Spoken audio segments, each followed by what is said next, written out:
Good morning, guys. Sorry. I was outside enjoying Johnson yell at her chickens, and I'm glad she did what she did because I looked down and realized, oh crap, my life's scheduled for right now. So sorry about that. My husband came out on the patio before he left, and he goes, "Are you listening to a woman yell at her chickens?" I said, "I sure am. Me and about 150 other people are." It was cute, super cute. I also linked Jones and burden of proof at the top of this, and if some mods would drop them occasionally, because they have done. So I know Johnson has done too, and I know that Burden has covered this extensively. So I know Kate Has Crime has covered it too. I have not went and listened to. I listened to one, so I just wanted to make sure I put in people that I know have covered it with integrity. Hey, Peppermint Mocha. Same, yeah, we were all listening to her yell at her chickens. It was great. Uh, oh, Artillery, I'm so sorry. She says, I am from this town and this hits way close to home.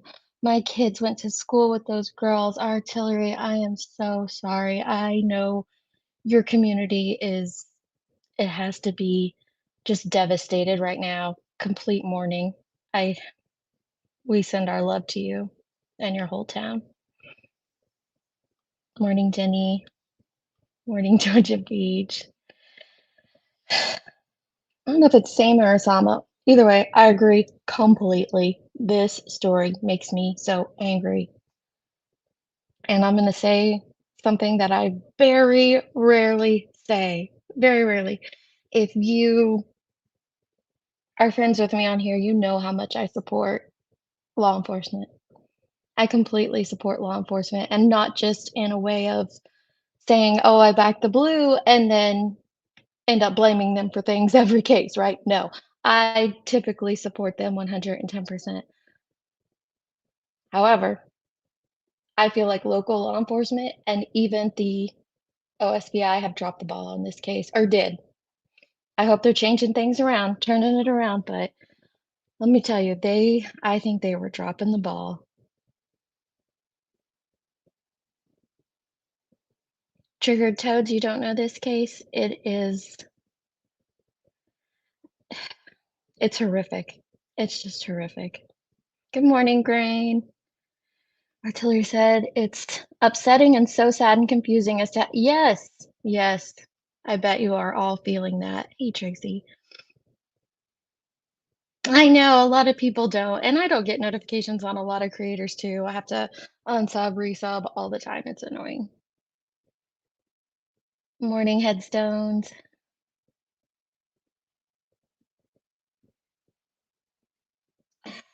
Okay, so we're gonna go over a little bit of it with the first video that I share. And I was worried that there were some people that would not know about this case.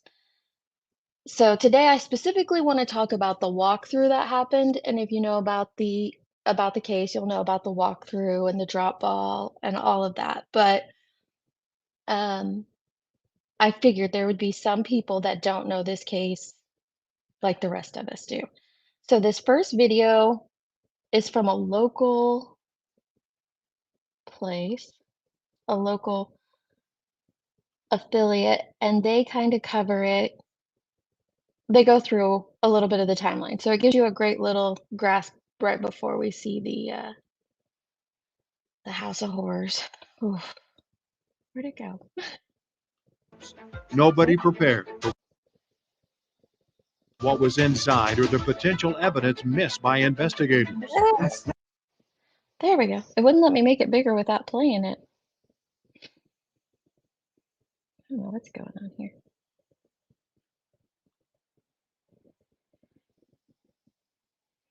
Okay, so there's a couple that aren't too familiar with this case. All right, so he's going to go over that a little bit. We'll pause and interject here and there. But I think the first part of it there, it'll really help you understand. He was yelling at, yeah. I didn't catch that stream of hers. I caught the first stream she did, but And she's a cop's daughter, so she gets it, and I have a lot of law enforcement in my family at various levels, different agencies, and that's why I'm generally so supportive of law enforcement. This time, mm-mm, can't. Them. Hey, that's them. Okay, is That's that hers? Yep. This is just a Okay. little preview Hold on. portion. Call the sheriff. Yep. Don't touch them. Don't move them. Along with Adria Goins, I'm Kevin Ogle, and tonight we are following blockbuster developments in that ghastly murder-suicide that shocked the state and nation, leaving 7 people dead, including 5 children. Brittany Brewer, Ivy Webster, Tiffany Guess, Michael Mayo, and Riley Allen, all between the ages of 13 and 17, along with Holly Guess, each shot to death. Investigators have confirmed convicted sex offender Jesse McFadden killed. So, if you've been here before, you know that one thing I don't do is you don't have to censor your words on this channel. This is a murder suicide, and so we're going to say the word suicide. I don't care about the monetization of it or if it gets it unlimited ads. We're going to say the words and we're going to talk about it. And this absolutely was a murder suicide. And I understand why channels do censor their words. However, I don't want to take away from it. I like to say, call it as it is.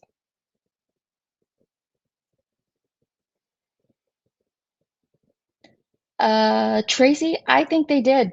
I truly think that local law enforcement just threw up their hands and said, "Oh, well, they're dead and the killer's dead, so there's no more."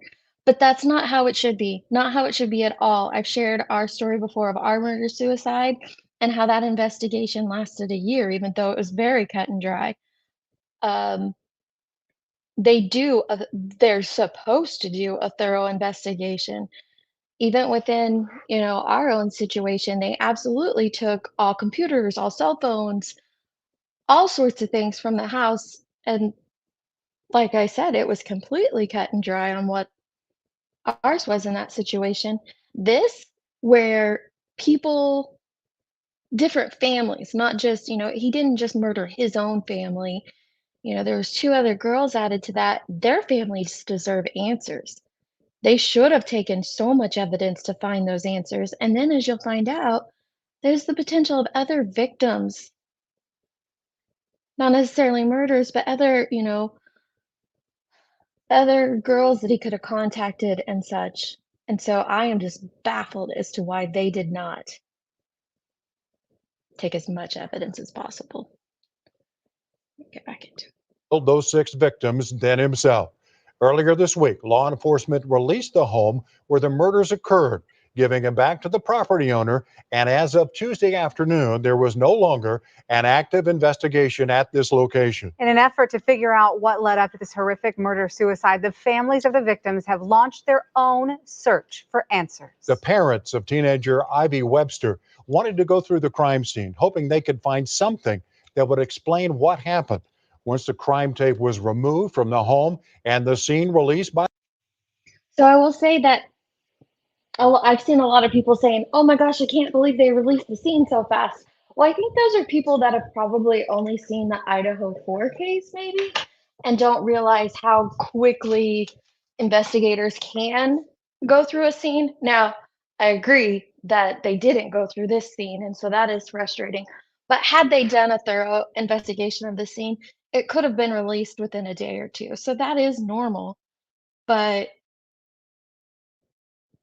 as we're about to find out, they didn't get all the evidence they should have. By law enforcement, the family went inside. They left yesterday devastated by what they found. News 4's Kaylee Olivas with us the entire time. She joins us with an exclusive. Well, Adria, Kevin, we first want to warn you the images you're about to see from inside the home are disturbing. It was hard to watch Ivy's family as they discovered what they believe is crucial evidence that was left behind by law enforcement. In a matter of minutes, they found their own daughter's cell phone tucked away in a cabinet, and that was just the beginning. Now they're wondering whether law enforcement dropped the ball. They did. We can't have parents go through what we have. I'm angry. This should have never happened. His daughter Ivy was only 14 years old when Jesse McFadden murdered her. Okmulgee police say Ivy died from a gunshot wound to the head. Her family has zero answers, couldn't say goodbye, and has no closure. So My heart breaks for these families, all of them, every last one of them.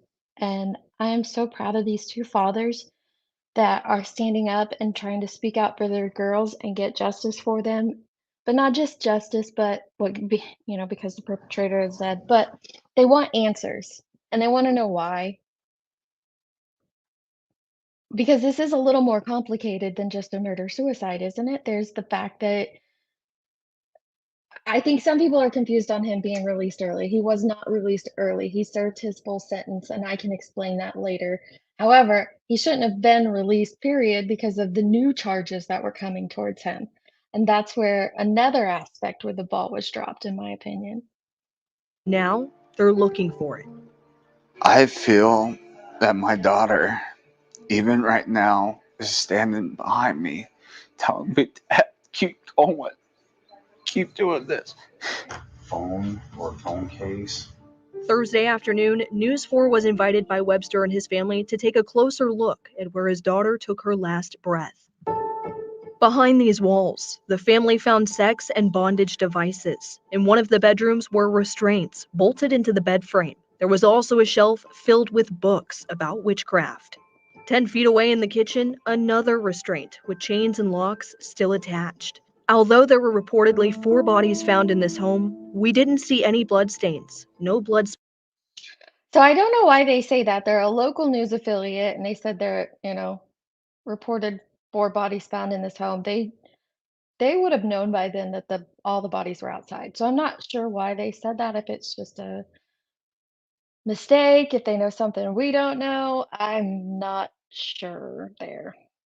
Because we saw the aerial footage of, when they were found, and we saw all those body bags outside. They weren't found in the home. Splatters. In the back room, the most shocking find of it all. Crucial items that had not been collected. That's them. It's Hey, that's them. Okay, is That's that it. hers? Yep. Okay.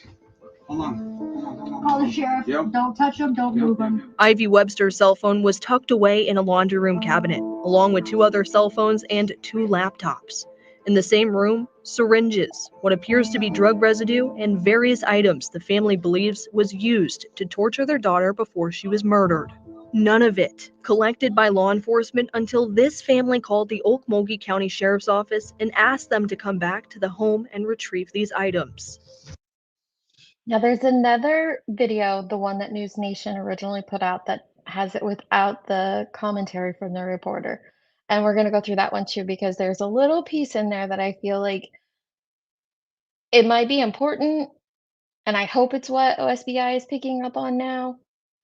But I wanted you to see the local coverage also. There you go. Pictures were snapped and the items finally collected, but not without a brief explanation as to why it hadn't been done before. I want more done. The problem is, we don't know what else to do. Like, Okay.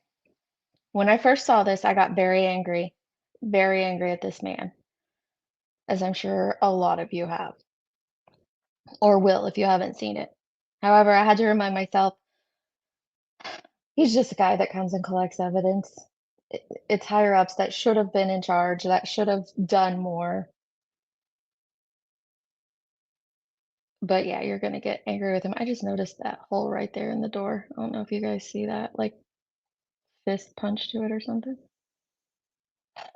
This place. There's a story to be told here. right. We don't know what happened. Don't know what exactly. else to do. I'm going to say And this. since we don't have the only person that can tell us what happened, He's dead, but we can try to piece it And together. I'm going to say this was not done right. No crime scene we tape. are open to any suggestions you all can I'm saying give. this. They didn't do their job, and the whole world's going to know it. Yep.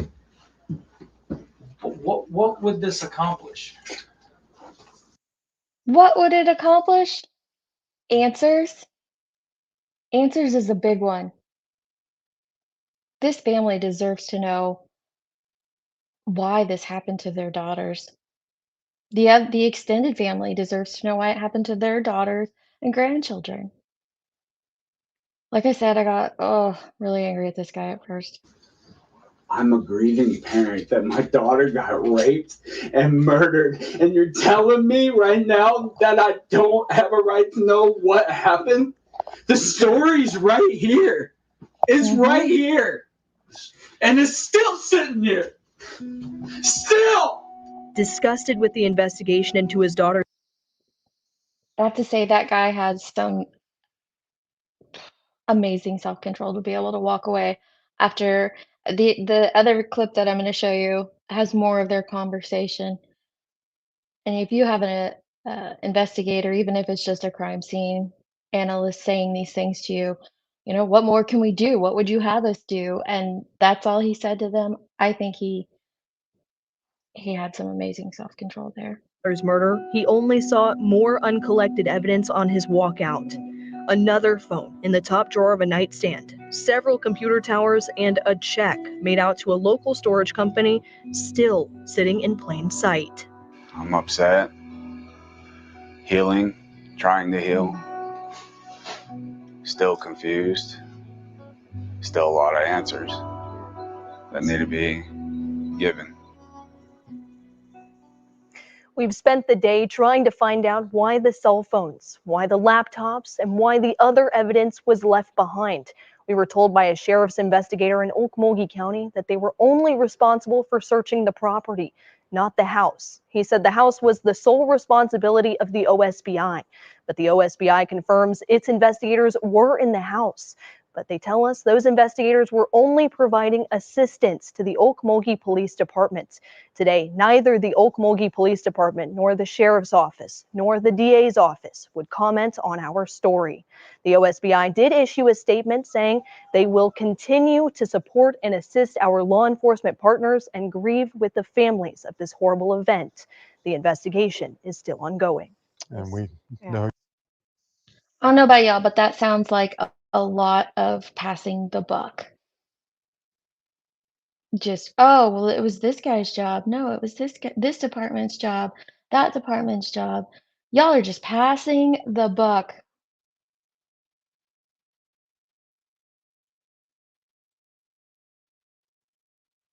I understand what they mean about the crime scene. Like outside was the crime scene because that's where the victims were found, outside. However, I would think that the entire property would be considered a crime scene, so you can gather the evidence that you need. It would probably be under a separate warrant, a separate search warrant. I get that. But it should have been looked into.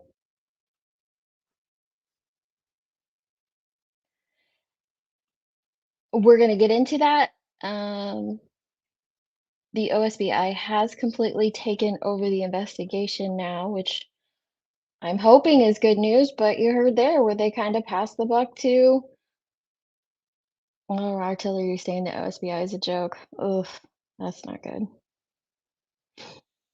I know, NorCal. I cannot believe they didn't thoroughly search that house. You know it had to be a huge part of the investigation. Now, I do also want to share, let me see here, I stop the screen. I want to share News Nation's clip because it has a lot more verbiage in it. And then I want to go back to the article underneath that video because it had a lot of details that they didn't put in their video for some reason.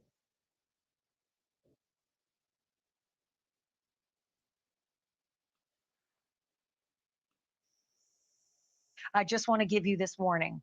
They're about to take you on a tour through this home, and it is very, very uncomfortable, but you will learn a lot about this Jesse McFadden and what he may have done before killing those kids and his wife. Take a look. The phone or phone case with like the screen go. Why is there a bed in the living room, guys? I mean, it could have been because there was a slumber party that weekend, sleepover, all that. I don't know. I just find that Space odd. on the back. Okay.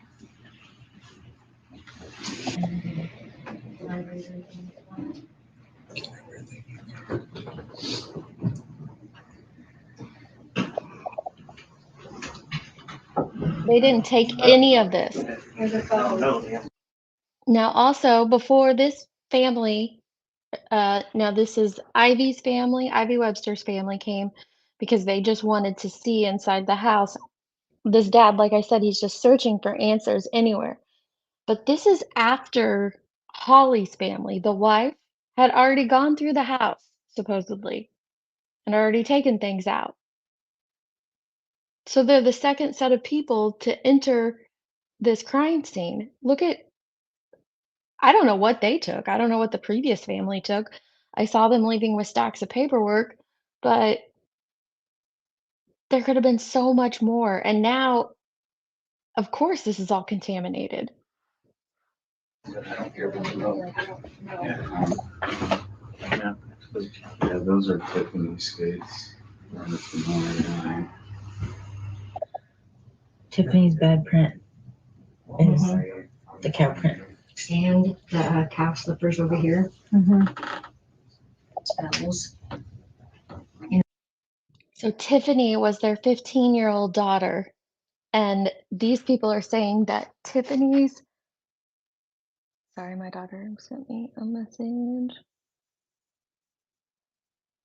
Okay, sorry. Nothing big.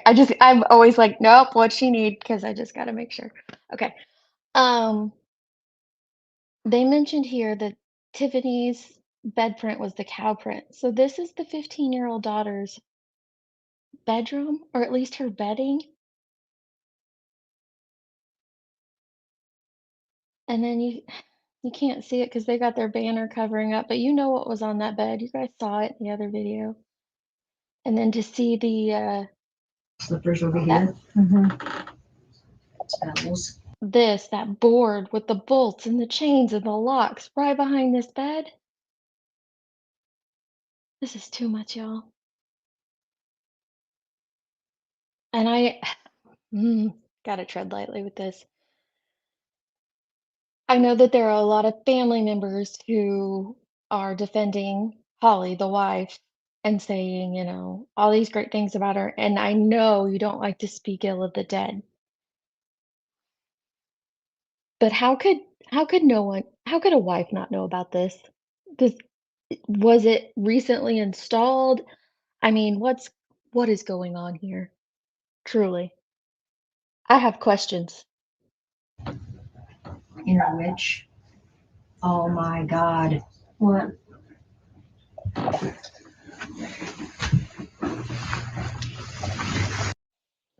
Oh, let me see if I can get it. So if you see on top of those books are 2 more iPads that we didn't see in that other video because they had already gotten the crime scene investigator to take them out. But see, there's 2 more iPads right there that they could have taken. So I've counted like 3 computer towers, multiple phones, iPads, so many devices that they should have taken. The check with the storage unit information, every last thing in that room, that other room.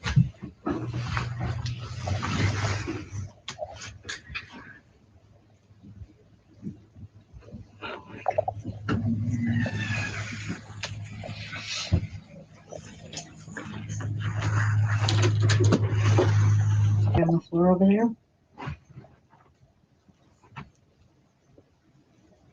This is a huge.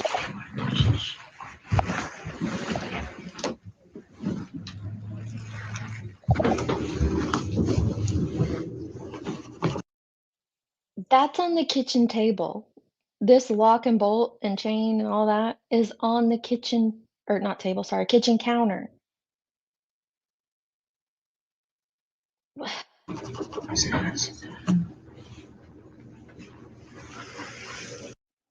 No, that wasn't a taser headstones. I think that's one of those. It looks a lot like what my son-in-law, he's a college track competitor, and it looks a lot like those massage guns that really beat away at your muscles after events and stuff. And I don't know if that's what it was or sure if it was a dildo like the pink thing we saw, but it looked like the massager is what it looked like to me.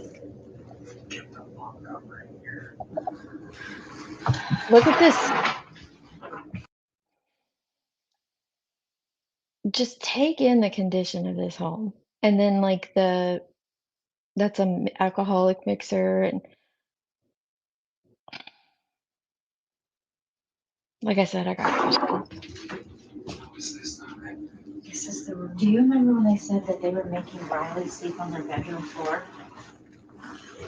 Where was she sleeping at? There is no room on that floor. And then here, come over here and you know what I'm saying.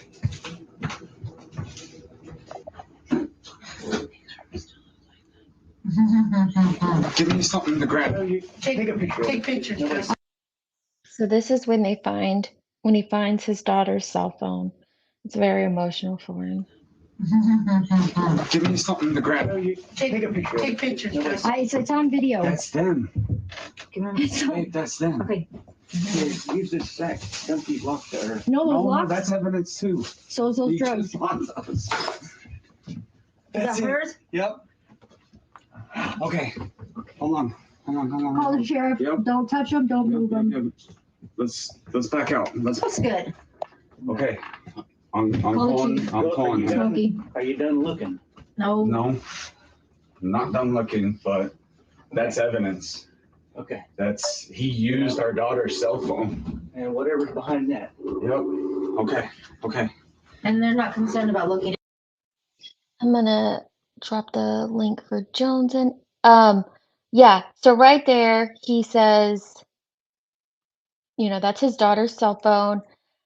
And there's other reports, and I can share them in a minute after this video, where they now believe. So his wife spoke with his daughter on Saturday. They were snapping back and forth, and she was very confident that that was her daughter. But then they got, what was it? They got a call from her or a message from her that morning that the Sunday morning, the next day, that they were going somewhere, and she said that didn't feel like it was her daughter at all. It felt completely. Hey, Hey, babe. love. Hey. They think that it was actually Jesse that was messaging them off of their daughter's phone. So they've been saying that from the beginning. Why in the hell wouldn't law enforcement search for that phone? It stunts me. I didn't ask him, but my dad watched my live from yesterday, and he was like, I can tell you exactly why, but you're not going to like it. And I was like, oh, God. So I haven't talked to him yet, but I was like, I think that's a good discussion to have. I would love to know why. Why? I would love to know why as well. And if his answer is because Jesse's dead, so what's the point in investigating it? That's going to be extremely disheartening. Like I said, when our family's murder-suicide happened, they absolutely took all their cell phones.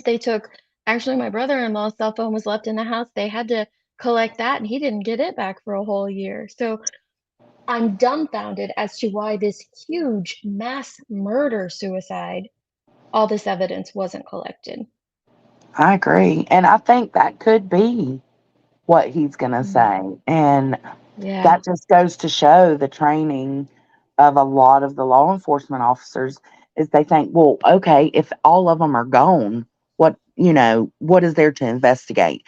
Well, there's a lot, in my opinion, there's a lot to investigate. He spent what, 17 years in prison for rape? I mean, and then you see chains. Okay. You don't have to censor yourself here. It's rape. He spent 17 years in prison for rape. Yes. Yeah, and you got chains and shit everywhere, man. Come on. Like, to me, what about other potential victims? You know what I'm saying? Or missing people. We just don't know. Yeah. And I'm going to get into that because I'll tell you what else this father found. And he found it's something pretty else? upsetting. Yeah, it's not in any of these videos. It's in an article underneath one of these videos. And so that's why I think some people missed this little tidbit, but yeah, there's Oh, I'm a lot interested. more evidence than what they're even just showing here in these videos. But what they are showing in the video is enough to be like, why didn't you do more? It's Absolutely. very frustrating. And, say, for instance, like the computers and whatnot, like, I feel like, okay, he's gone. He's dead and gone, right? But I feel like there's potential victims on that computer of Yes. child pornography and stuff. Like, that Yes. needs to be, even though he's gone and you can't persecute him, you can still check on those victims. Yes, there are things to be done, like Offer you're help. saying. And I know that there's a big fear that he filmed this and it's been put on the dark web. And if that is even suspected at all, it needs to be investigated, in my opinion. I Absolutely agree. needs to be investigated. Now, so Lex Luthor, okay, she said, and all the kids of the biological mother were the victims, okay, so let's go through it really quickly before we finish this video. Jesse McFadden killed 6 other individuals and then took his own life. Allegedly, I mean, that's why you have to do an investigation. You have to, even if it looks like a suicide, they still have to investigate and completely confirm that it's a suicide. Mhm. Anyway, the victims were his wife, Holly, Guess, her three biological children, which was his stepchildren because they were married, and then his stepdaughter, I think she was 15, right? Her name was Brittany. She had 2 friends over for a slumber party that weekend, and they were also murdered. So that's where the other 6 victims are. Let's get through this real quick, and then we'll get into the stuff under the article. Oops, Okay. wrong page. Hey.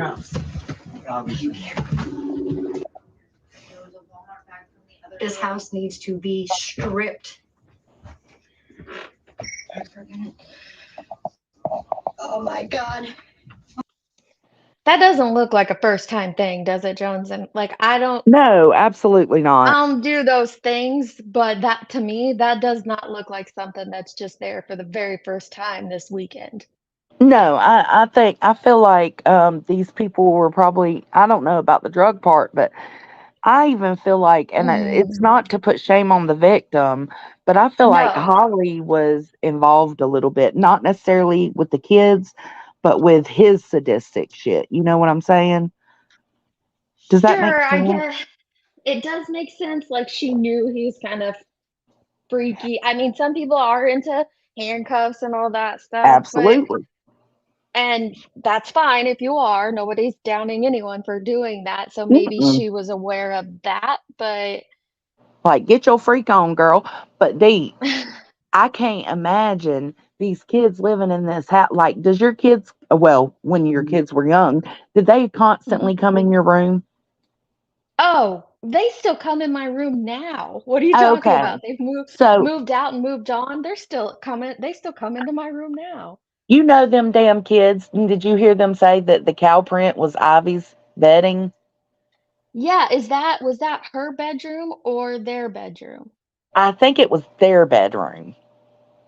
Oh, I I see don't now. I thought know. that was Ivy, or not Ivy's bedroom. Brittany, you mean the daughter? But Oh, yeah. what? Yeah, I thought that was Brittany's bedroom. I didn't think of it being their bedroom. I Oh, thought it was, now either see, way. I thought it was their bedroom because of the chains and stuff at the head of the bed. I thought maybe they was in some freaky deaky stuff and that's where the dildo and all that was. And but you're telling me if that is their room, you're telling me they didn't come in and see that all that at any point. What about the Right. chains in the kitchen on the kitchen floor? Come on, man. These kids resided in that house. They lived there. Yes. Well, the chain in the kitchen, and I'll get to that because it's kind of some of the stuff is mentioned in that article, and so that might have been new. But like I said, I don't think Okay. that board was new at all. The one behind No, the no, no, bed, no, no, that no. looks like it's No, no, been no. there for a hot minute. Yeah, it does. Okay, I'll shut up. You can play. No, you're fine. Okay. Don't worry. Do me a favor. No, that's what I was telling you. But we touched everything today because we had permission from the sheriff. But we didn't touch the phones, but I was not in the state when this happened, so. Let's go. So we're getting pictures of all this, honey. This man was. Look at that right there on the kitchen counter. Yep. And his wife was too. What do you think about that statement? This Like I dude was a said, I know it's monster. hard. And his wife was too. And I hate speaking ill of the dead. But that's also a thing that we do, don't we? We romanticize the dead and we turn everything that, not necessarily a murderer, but like a normal dead person. We forget all their wrongdoings and just assume that they've been good. Absolutely. But What made him say she that? absolutely. I think because we're seeing a recording of this. These people went through this whole house.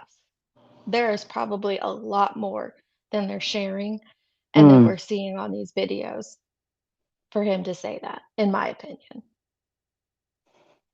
This one's my daughter's. I want to know what else is up here and in here. I think there's more. There's computers. Some of these tablets.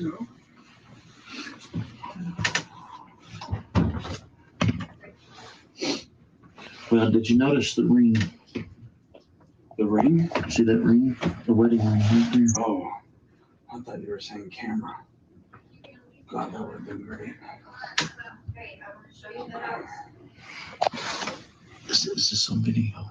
Yeah, I'm just getting all the stuff up there. Well, I mean, I didn't say too much of it. Yeah, but there's a big old machine. But that's a weapon. So in this room with all these drugs, paraphernalia, devices, computers, there's also this stuff in the corner. There's a machete in the corner. What the heck is going on in this home? I don't know. And it's gonna be hard to convince me these kids didn't notice all this weird stuff. Like, kids are so I inquisitive. agree. Yeah, they know. And none of these kids were young kids. They were, teenagers and up. So we're not talking, 3, 4-year-olds who don't know what's going on or don't know that this is that. These are, teenagers. They were witness to some of this stuff. Who Absolutely. knows about their final moments? It's gut So it's in wrenching. here with all this sexual paraphernalia. And then those were right there. They obviously didn't look too hard. No. Look, is that another phone or what is that? Okay. So there's her wedding ring. But then there's this, and I haven't seen anybody else talking about this. I don't know if you did. I didn't get to finish your whole stream. I don't know if Burden has or not. Obviously, there's the dog collar and the lube, which is horrific. But then they're going to go into this a little bit more. This right here, this soil or silver packet, is chocolate. Oh, is it? Right now. Yes. And it's from this package up here that's a chocolate bar. And there are pieces from it missing. They kind of open it up in a second. And there are pieces from it missing. And why I think that that's important is you have that syringe over there that was on that other table. Were some of these victims drugged? Well, what would the chocolate do? Well, I don't know if it's a THC Oh, chocolate yeah, bar or because we something. You can't see can't it tell well from that. enough. But I'm wondering if he injected it with something. If you have that syringe over there, is it possible that they injected he injected that chocolate and drugged some of these people? Oh my God. Yeah, that's not a regular chocolate bar. No, that doesn't look like any regular chocolate bar package I've ever seen. Look, hey, that one's still on. That computer, whatever that tablet thing is. It's on. Not only that, A syringe Needles. and needles. Oh my. That's cocaine. That is cocaine for Thank sure. you for watching. Go to News Nation. Yeah, you couldn't see it Been Very there, well done right there. that. That's definitely, yeah. Was it? It looked like Oh, it to me. I'm is it? stingy Oh, though. wait. I wouldn't have left none Crane behind. said, Crane said Back it's a in my THC edible, high THC. okay, well, Yeah, high THC can cause euphoric effects on its own if you're not used to it. right. So even one little square could have done that to the kids. And if you're a small, skinny, Mhm. adolescent, it's gonna make you it's not gonna kill you or that wouldn't kill you, but it would make you extremely tired or, you Mhm. know, It does. It what's the makes you. saying? In the It'll make you couch? feel crazy, man. It really will. It'll make you. It's not a bad crazy. It's like on the borderline of hallucinations, but you won't hallucinate. It's just euphoria. Oh my gosh. So, what do you think about the grandmama saying that she had the kids a lot? Uh, I have not heard that portion. I Oh mean, yeah, she did an interview and she said uh, Holly had the kids, but not as much as she mm, did. now I'm gonna say I don't know if I believe that because some of these the Ivy's family, I think it was Ivy's family, Hmm. said that Ivy was over there a lot, spent a lot of time with uh with the stepdaughter. They go kayaking on the weekends. They went roller skating together, all this Uh, stuff. So how did they get those things done Mom wasn't if around. I'm going down, puppy? You have such a cute little name. Weren't you Rap's big? No, I wasn't Rap's big buddy. I mean, I know who Puppy, he is, puppy, but I wasn't stop. his buddy. He's fine. I like his doggy. You got a cute doggy in your photo. But anyway, let's get back to the topic at hand. You're going down, Um, Goots. I'm going down, down, down, down. So they talk about the shelf line with the witchcraft earlier. I don't know if that has any relevance. Hang on, Mm-mm. I want to get down to the part where it talks about medication of his was out. Uh, Like, was sitting out or he was out of it? It was sitting out. I actually heard from another family member. They posted on their Facebook that all of the family's medication was full and locked up. Like he hadn't allowed them to take some of their medications. That was bizarre. That is bizarre. Mhm. Grain, I seen your text, baby. I think that's the little, I don't know if y'all have ever seen it, but the little thing in the black case, I think Deets was right. It's not a It's like a massager, massager. Yeah. but I don't you know what know, you put it it's in, like you a put a dildo in it. Yeah. Oh, really? See, it looked like that high-powered, like, massage gun for your muscles is what it looked like to me, but it could be what you're saying too. Well, That I mean, oh, I've seen it both ways. You can use it closer. for uh pleasure if you want to. You just put it. I've never done it. I'm acting like I'm talking like I know from experience, but I've seen it and Yeah. it's like a handheld, you know what I'm saying? Yeah. I gotcha.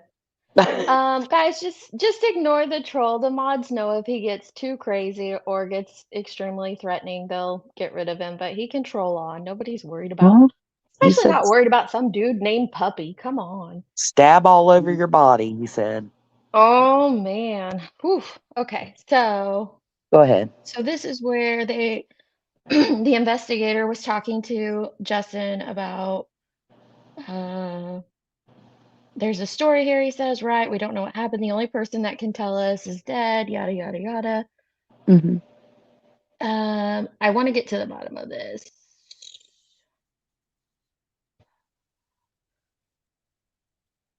Okay, this is where they discovered more cell phones in the nightstand next to the bed. But then also, I saw another tweet where they found even more cell phones. So, how Oh many my cell phones God. did this guy have? Well, Because there's, we also know that that's how he contacted some of his victims was on these contraband cell phones that he got into prison. yep. Well, you got to think. Okay. There's the kids probably all had phones, so that's, and then if you include the family members, that's 7 phones. From what I just seen there, that's a total of what? 5. There was 2 in the kitchen cabinet, and those 3, Mhm. so that's 5. And then they found, I think it was 3 more in another spot in the house. I had a third video.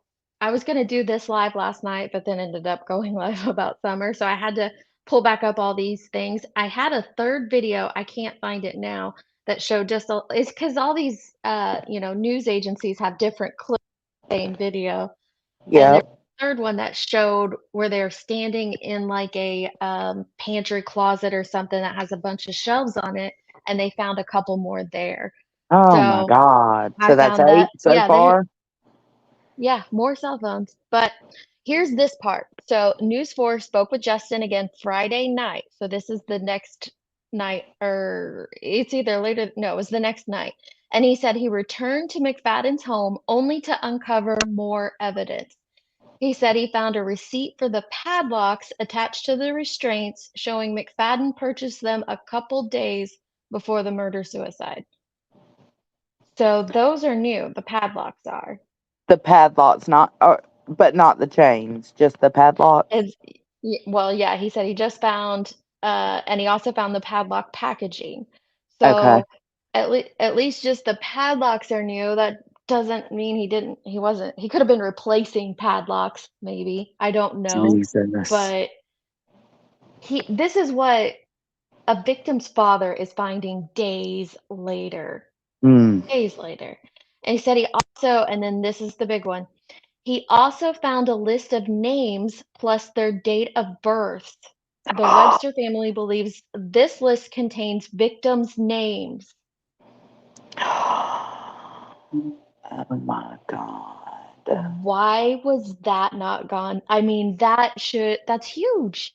If there is a list of names with birth dates next to them, law Like, enforcement should be hello. reaching out to every single person on that list. Every single person. Here's your sign, guys. Right? A There's bloody no wet wipe was excuse. also located in the home. What was? A bloody wet wipe. Oh, here it is. In Jesse's bedroom, Justin claims he found 5 more phones and more drug paraphernalia in the closet. Oh, 5 more. This is just insane. Do you He think they told didn't want to? Cor he's what, babe? I'm sorry.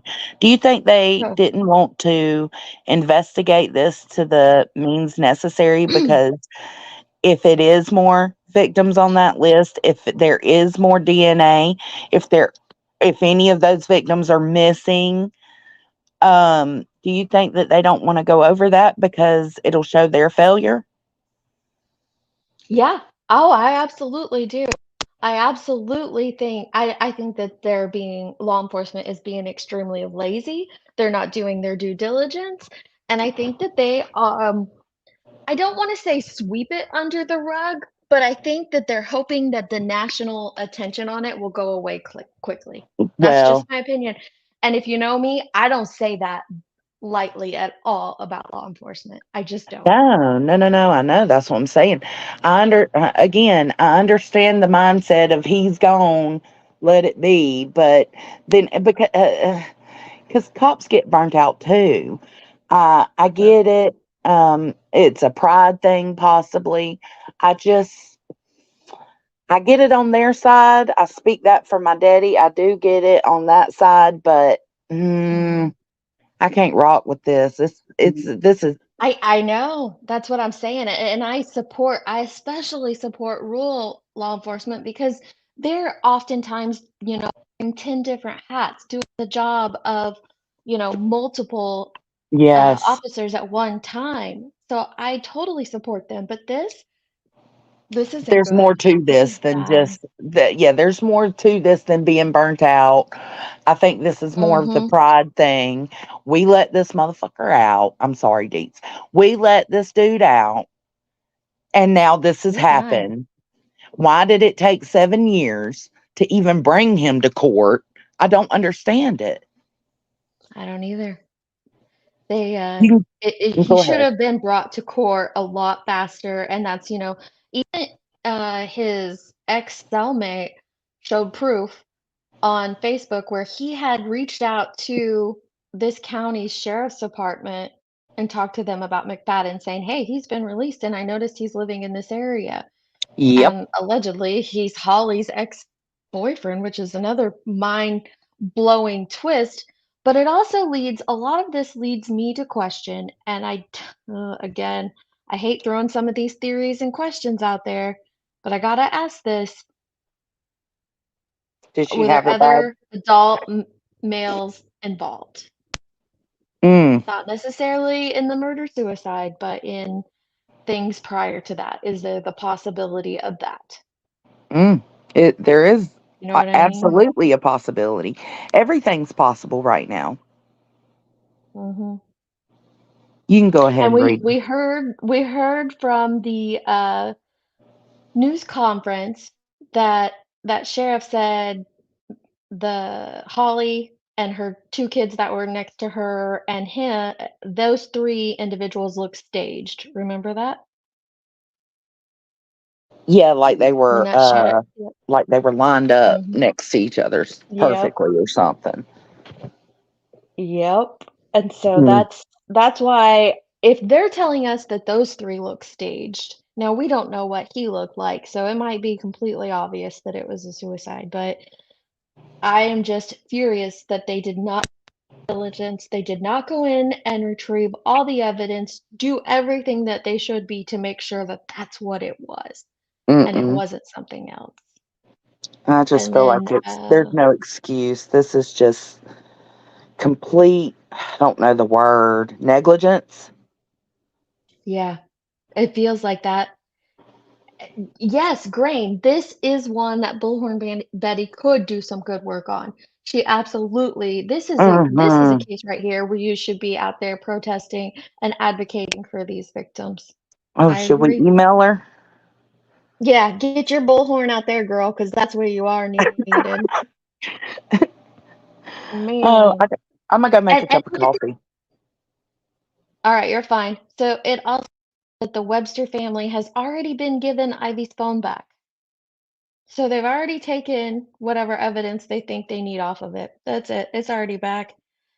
And then they were making a call, they're asking for the FBI to get involved. And let me show you the family lawyer. So now they have a lawyer on. Let me make sure this is the right one. So he spoke out. Just to show you guys.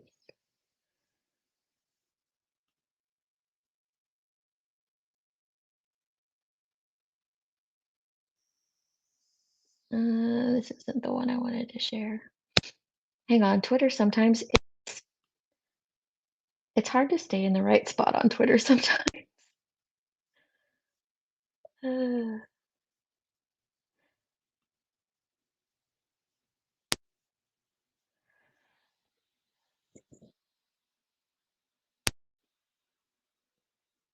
so this is the family lawyer's Twitter feed, and I want to go back to when he mentions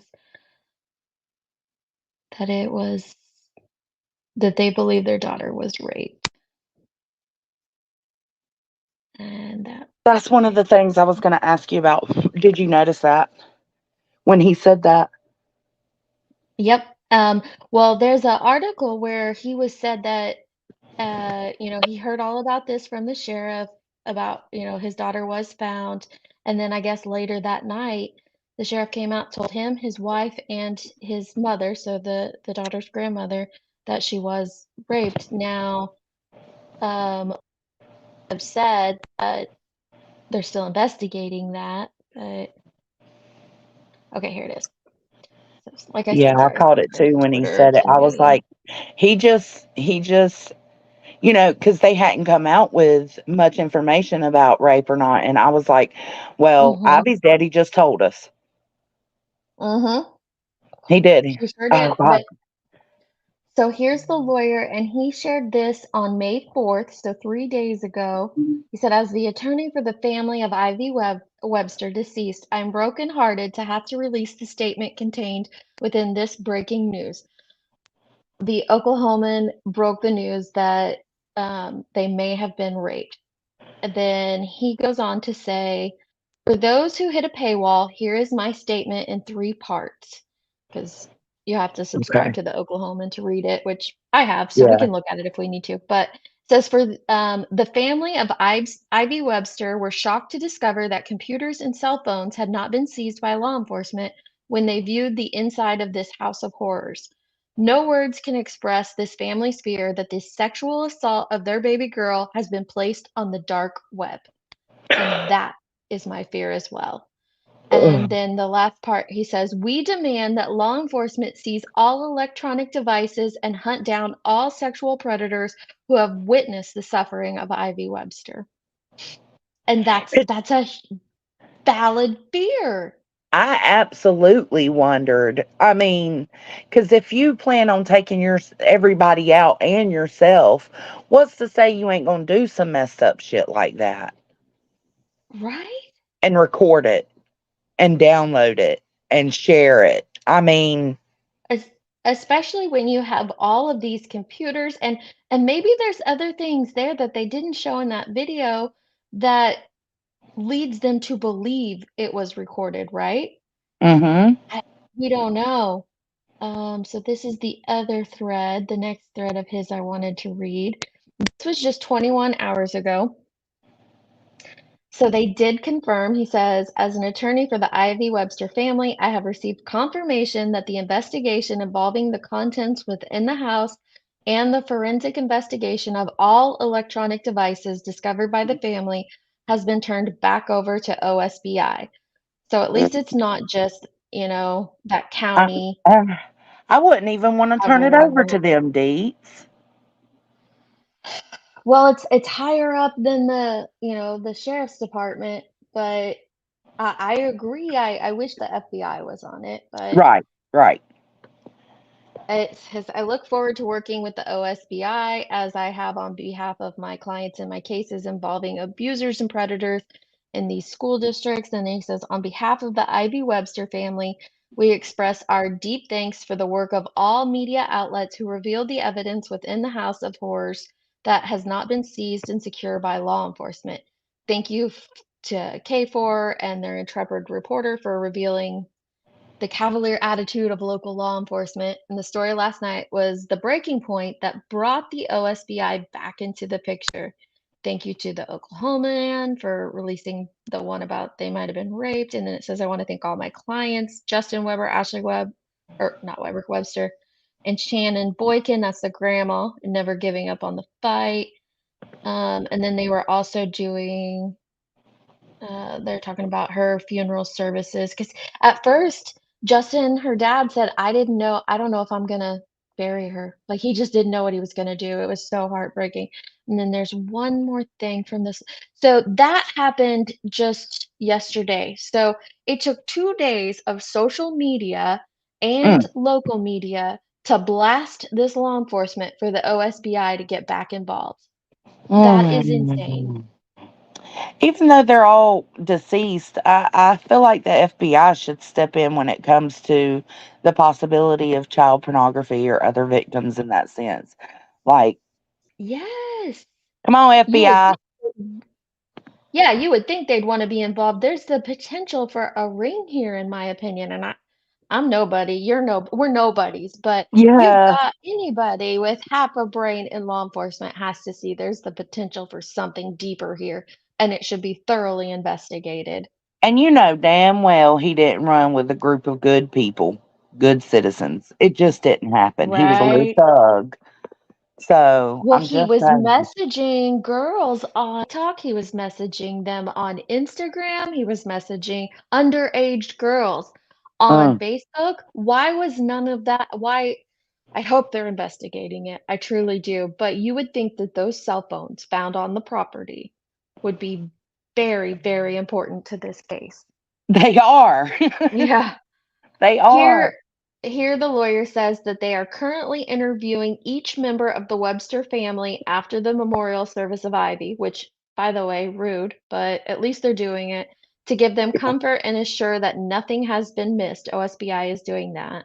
And then he also shares some footage of the OSBI at the McFadden home with a U-Haul and a mobile analysis center on site. So Good.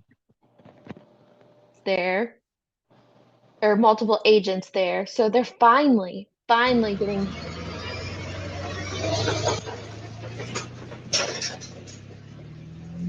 That was loud. We didn't need to hear that truck, did we? It's But okay. yeah, so now they're finally there doing a proper investigation. Now, listen, tell me if this is correct, because I haven't. I know I heard it, but I don't know. You know how it is. That the landlord was wanting to clear the house out, Yeah, it said that in and that last article that he wanted it cleared out by Monday. yeah, so that's why the parents of Ivy went over there. Mm-hmm. It's good to see them finally doing something, but my question is, why was it not done before? And I Yeah. also want to know, did they go to that storage unit? Oof. And I wonder if we'll ever get those answers, because this isn't going to be a trial. No. If anything that we find out is gonna come from law enforcement if they decide to disclose to us, or if family shares what they know, or, those who can FOIA the case after it's closed. But yeah, there's, like you said, there's not gonna be a trial, so we won't get any Now, information there.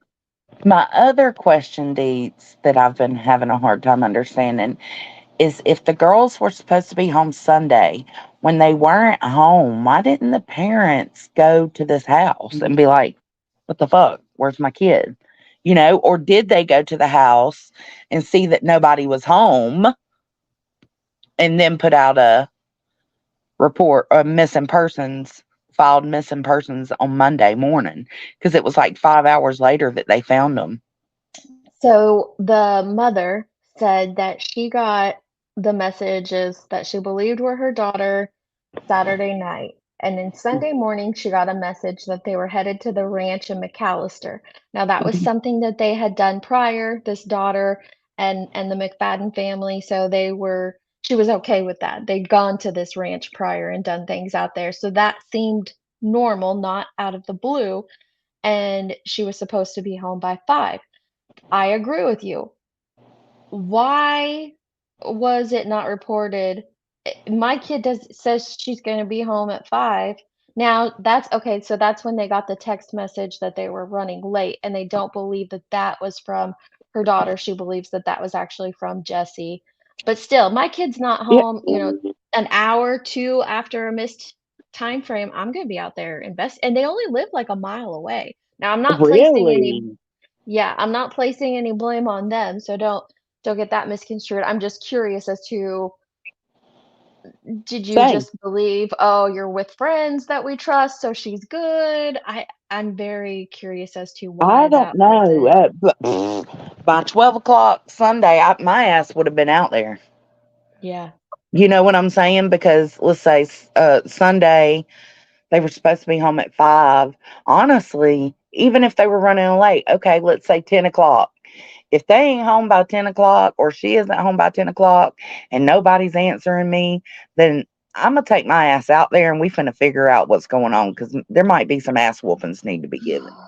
I'm Okay, so crazy about my kids. I'm the same way. I am a very protective mother, and I'm gonna be walking every inch of that property to find my baby. But Katie Oh, says it was reported at 1:30 a.m. Monday morning. I have not seen that. If you can tell me where I can find that just to confirm.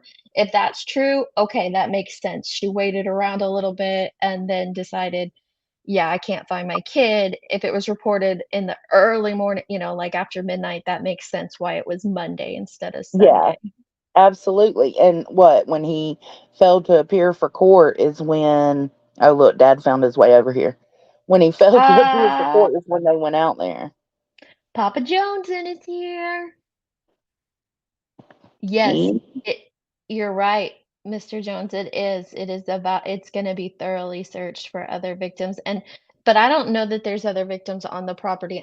When I talk about other victims, I'm talking about ones that he solicited for Mhm. pictures and stuff like that, or and the possibility of things being recorded and put out there and distributed.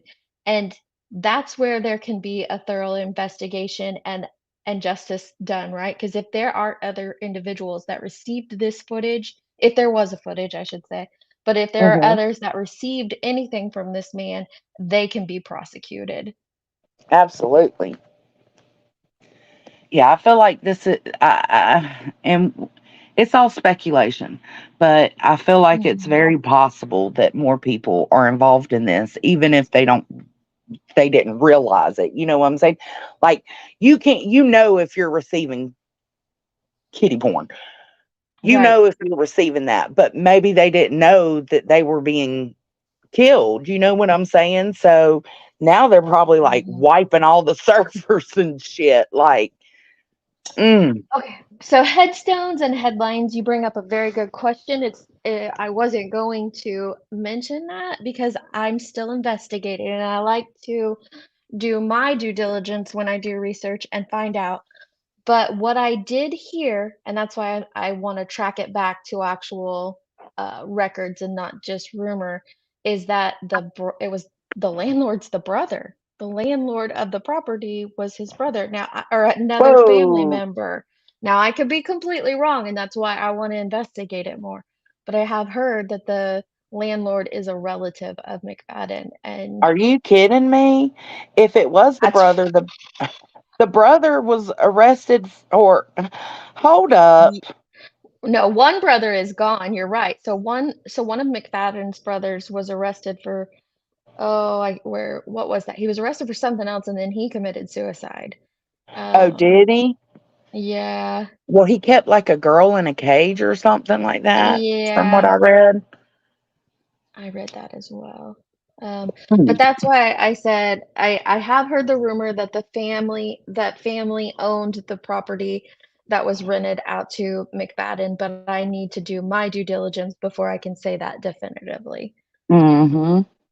But if that is true, then yeah, that lends a lot more questions. Yeah, it A lot more explains why they questions. wanted it cleaned, the house cleared out so fast. Mhm. It sure does. Mm. Bro brothers in jail. He probably has multiple siblings. The older sister was the one that reported it. Reported what? I don't know what older sister reported. I think from where the bodies were staged. Far from house near Creekwoods, families may not have seen. Yeah, they might not have too. If they went to, that's a very good point. Those bodies were what a quarter a mile away from the house, so they and in fact the uh once they did get on McFadden's property and send up a drone, that's when they found his vehicle out there. Or was it the Mm-hmm. overturned dirt? And so they knew they had to go down there and investigate. And that's what I was saying about the parents. It's very possible they took their asses out there to get their kid and nobody was Mhm. there. Like knock knock, no one's home. Okay, well where's my kid? And then they put in a missing person report. Right. Okie, I agree. It's the night before a school night, and these were all school-age children. Yeah, I'd have been out by 9, and they might have been. They might have been out by 9 looking for their kids, and then because I'm not the type of person, if my kid was, 14, 15 years old, they didn't show up at curfew, I'm not calling and reporting them missing immediately. I'm going and looking for a while before I jump to that So conclusion. So I can absolutely see where that's why I wanna know if it was 1:30 AM because that would make sense if they were out searching from, say 7 to 1 before they got to go make a, report. That does make sense. I would totally love to pick this dad's brain because I Mhm. mean, this is just, oh my God, he's so heartbroken. That video where the cop's like, what is this going to accomplish? Like, are you Yeah. fucking kidding me? Okay, see, Katie, I thought that Cody McFadden was the one who committed suicide, but maybe not. Maybe he's in prison. I am gonna write that down and look that one up again later to confirm it. But I really want to look into who the not to put the landlord on blast, because if he's not involved, he's not involved. I just want to confirm if it's family or not. That's my intention of Well, looking that up. to me, it's just, crossing T's and dotting I's. It's just Mm-hmm. making sure. Okay, she's saying Cody was in jail for beating an ex that he kidnapped and kept in his safe. And he's the one that's in, and he's still currently in prison. He didn't commit suicide. Mm, It's so messy, isn't it? It's so messy. it is. And it's gotten messier because they didn't do their due diligence as law enforcement. They didn't do what they should have done. So it's now I'll even find that more out. messier. I'll find that out for you, Mr. Doomed. I think somebody sent me an email with that. I hadn't found that yet. And so that's why I haven't looked up the tax records yet to see who actually owns it. But if you have it, email that over to me. Yeah, I'll shoot it over to you. Jesse was the one who told law enforcement about him beating her. Oh my. About the brother situation? The DA failed. The DA? Yeah, the DA did fail because his ass should have been done, went to court and locked up again. Like, the hell? I feel like he should have been charged. Like, okay, if you're in jail or prison, whatever, if you're in prison for 20 years and you're caught in 2017, why wouldn't the charge go ahead and be tacked on? Yeah, that's a great question. I don't understand. It's almost like they let him go 3 years, get out, and then charged them, and it's been 4 more years since that charge. It just makes no sense. Well, so he wasn't here, let's share this because I do see a lot of people saying he was released early. He was not released early. So let's listen to what they have to say about that just to clear up that little portion. But that being said, before we get into it, I do believe he should have been held because of the things that he did while he was still in prison. He Right. shouldn't have been released because he should have been, his bond shouldn't have been set that low, and he should have continued to been detained, Well, how often is do what we I'm see that saying. where extra charges are tacked on for the shit they do in prison? You Like, got contraband in prison and you're soliciting, sexual messages and images from a minor? Yeah, absolutely. he shouldn't have been let out. Come What's on. going Jesse on? McFadden was released from prison in 2020, even though he was charged in 2017 with using a contraband cell phone in prison to have a sexual communication with a teenage girl. McFadden was set to go to trial on that case yesterday. News on 6's Regan Ledbetter explains why McFadden was released when he was and why that sexting trial had so many delays.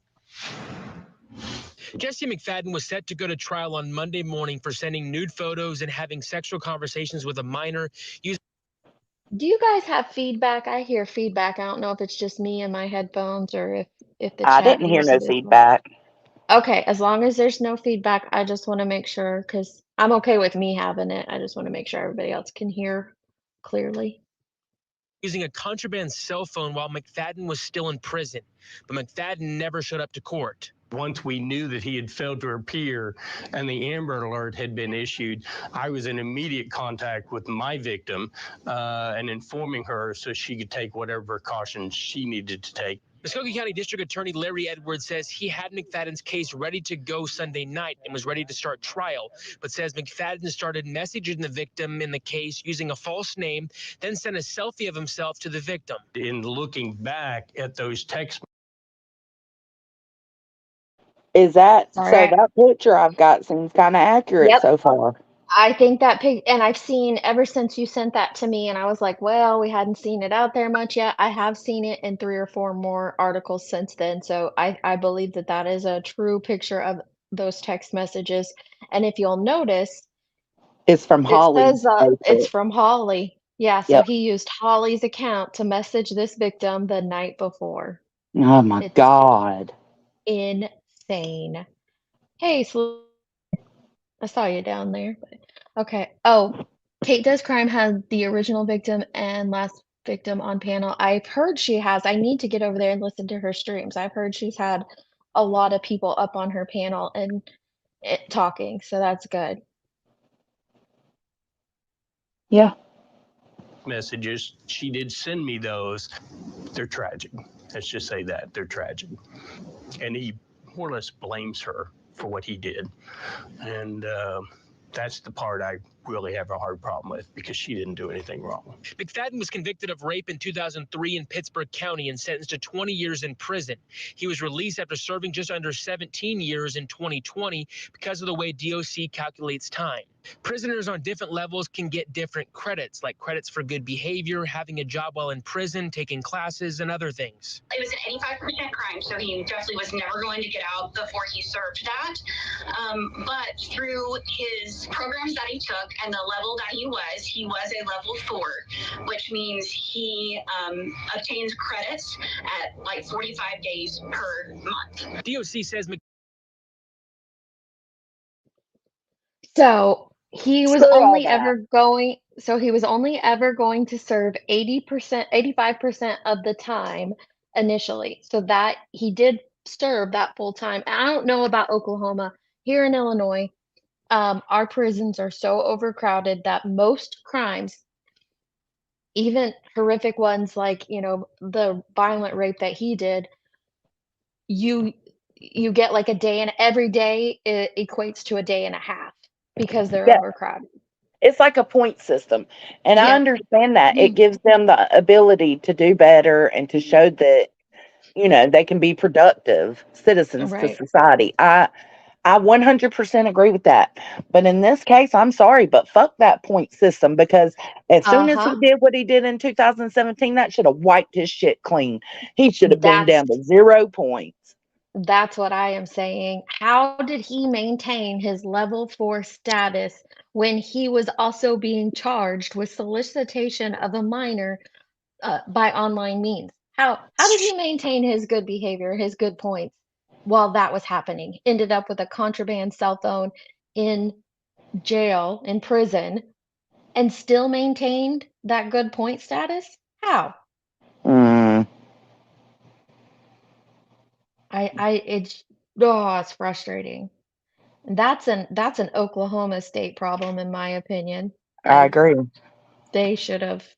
they dropped the ball there. There's just a few more seconds left on this. But through his programs that he took and the level that he was a level 4, which means he obtains credits at like 45 days per month. DOC says McFadden wasn't released early, but instead his sentence was considered served, which means he wasn't released on probation and didn't have to report to DOC when he was released. Henrietta Reagan Ledbetter, Oklahoma's Own, News on 6. Ugh. It's just Okay, and if it is a infuriating. separate case, okay. So if they didn't want to charge him for, well, they did charge him, right? And then they suspended the charge for a little bit for the 2017 situation.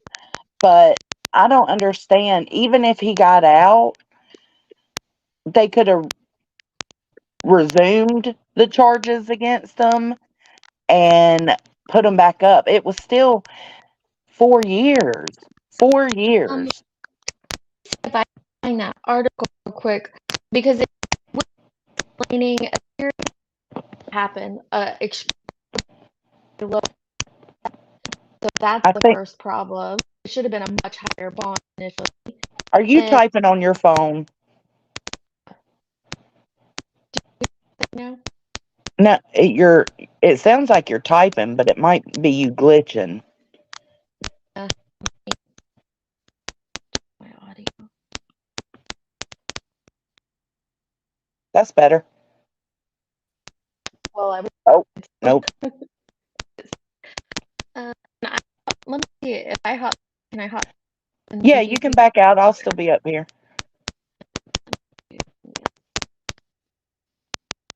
Drop link or? Yeah, you can get 2 for 1 days if you have a job in almost every prison. You have to do 85% of your sentence. Yeah, he served out his full sentence. I just don't understand, like, why his point system wasn't wiped clean when he got caught doing what he got caught doing in 2017.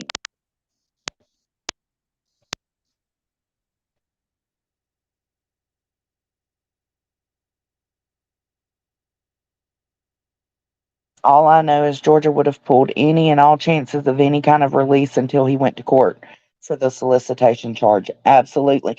That's what I'm saying. Some states run so, differently from each other. And Oklahoma seems to have this problem. This isn't the first time Oklahoma has had a problem with the judicial system. I think they need some reform. Like they need to go over their laws and the way they attack those. Not always take my earbuds out. You're still crackly, babe. Okay. Don't stress out. I can hold it until you get it all sorted. No, he has to go to court first.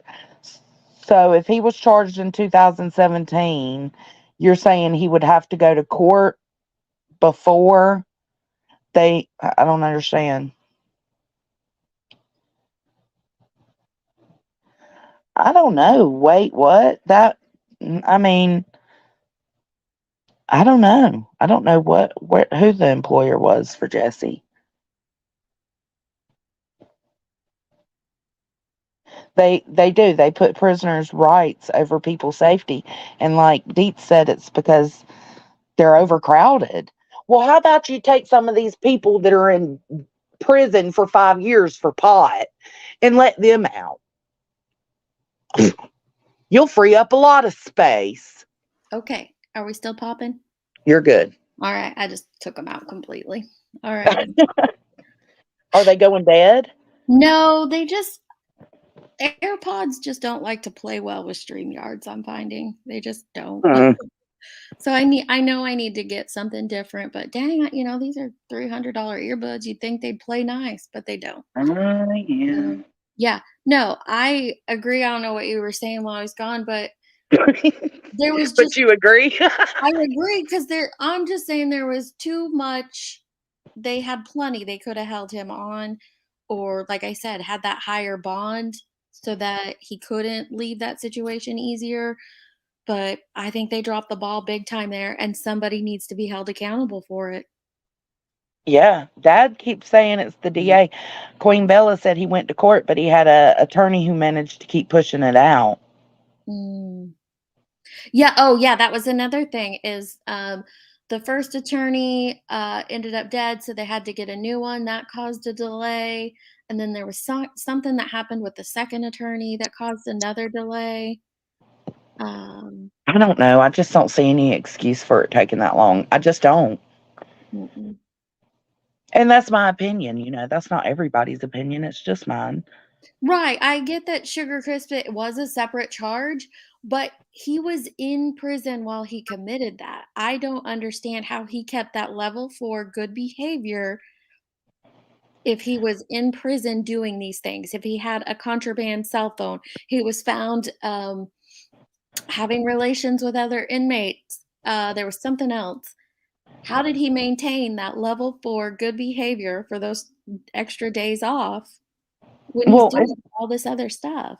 It's like Dad said, like Georgia, if you're caught, if you fuck around, you're going to find out. They're going to charge you right then and there. Georgia does. Right. But maybe Oklahoma don't. And maybe they don't because the prisons are so overfilled. I mean, I don't know.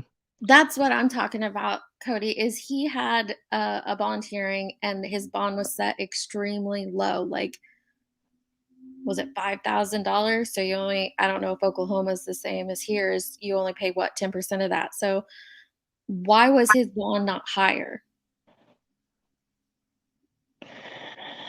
It's just a failure all around. It is. All around. And, and they're responsible for not bringing him to justice sooner for that charge. But law enforcement and investigators are responsible for not thinking outside of the box. It's like in their minds, they were like, okay, well, every person in this situation is deceased. Why do we need to go into anything further? No, how about you get outside of that mindset and think about those computers sitting there? Think about those cell phones there. Think about the DNA that could be on all those restraints. Mm-hmm. Potential victims. Potential victims, yes. Potential ring. Other potential perpetrators as well. Absolutely. There's a possibility for that. When I was watching that footage and I saw that chocolate and that needle and parts of that chocolate gone, I was just like, were some of these He probably patients was doing exactly what you said, Deets, and that's scary. Yeah. You've got, so we know there's a storage locker. Was some of his stuff, were there crimes being committed out of that storage locker that we don't know about that could have other victims or perpetrators involved? I just feel like there is so much that law enforcement missed on this one by not doing a proper investigation of that home. And that takes a lot for me to say, but they absolutely dropped the ball and it's horrific. Mm-hmm. Hey, sweet dreams. No, he was not on parole because he served his full time according to the state of Oklahoma. No parole, no probation, nothing. No. Which is, I don't know. You don't do 20 years for a small sexual assault. Like, I'm just saying. He was sentenced to 20 years for a reason. This wasn't just, I don't know. There's a lot. There's a lot that goes through my head. I get what you're saying, Mr. Jones, that all they have to do is a dump on those items and that's all they need, but they didn't because they didn't even take them. They weren't even moved from their spots. So they didn't get anything off of them initially. No. And when they were called out on it, they say, what is this going to accomplish? Yeah. What do you mean? Thank you, Ladybug Legs, for helping the chat. I think the trolls are gone. Trolls typically only show up at the beginning of a stream, unless it's my friendly ones. Oh, Dad's saying on scene dumps. I don't know. I don't think so because them phones. I don't even think they found them phones. I don't think so either. The way that they were still in those locations and spots, I just don't think that they did an on-scene dump. They didn't have, before that footage that I just showed where the OSBI took the crime scene analysis van out there, they didn't even have that at the house. They had it out there at the actual crime scene, but I don't think they did anything up at the house. And I was about to say you didn't see them at the house much. Not at all. I don't know. I know that they do on scene dumps, but if I was an investigator and I found those phones in a cabinet or in a stashed up spot in a closet, you're the one touching them. You put your gloves on, you pull them out, you dump them. You gonna put them back into their little hiding spot? No, you're gonna sit them on the table, sit them on the counter. Sugar, I'm not saying that he put chocolate in the needle. No. I'm saying that there were drugs in the needle that he injected into the chocolate is a possibility. No, I'm not saying he put chocolate in the needle. No, but I can see how she got there because that's what I was first thinking when you mentioned it. I was like, what? Yeah, when I saw, sometimes I get really flustered with my words when I'm like frustrated or excited, and when I came to that conclusion, I was just like, oh my gosh, he drugged the chocolate and then drugged someone. I believe that wholeheartedly, that it's a strong possibility of what he did. And I mean, they don't need the chocolate or the paraphernalia to find that out. They'll get that from the toxicology report. I get that, but just the fact that it was out there laying around for the landlord to find, for these families to find and have to clean up instead of law enforcement cleaning it up, it's baffling to me. I agree.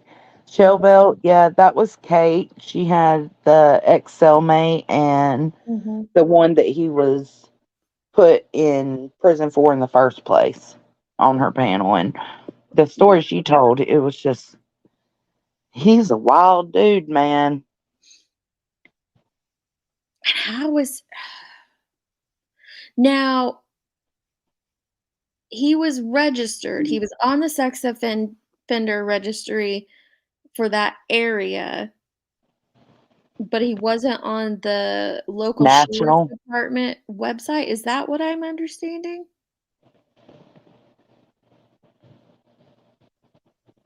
I don't know.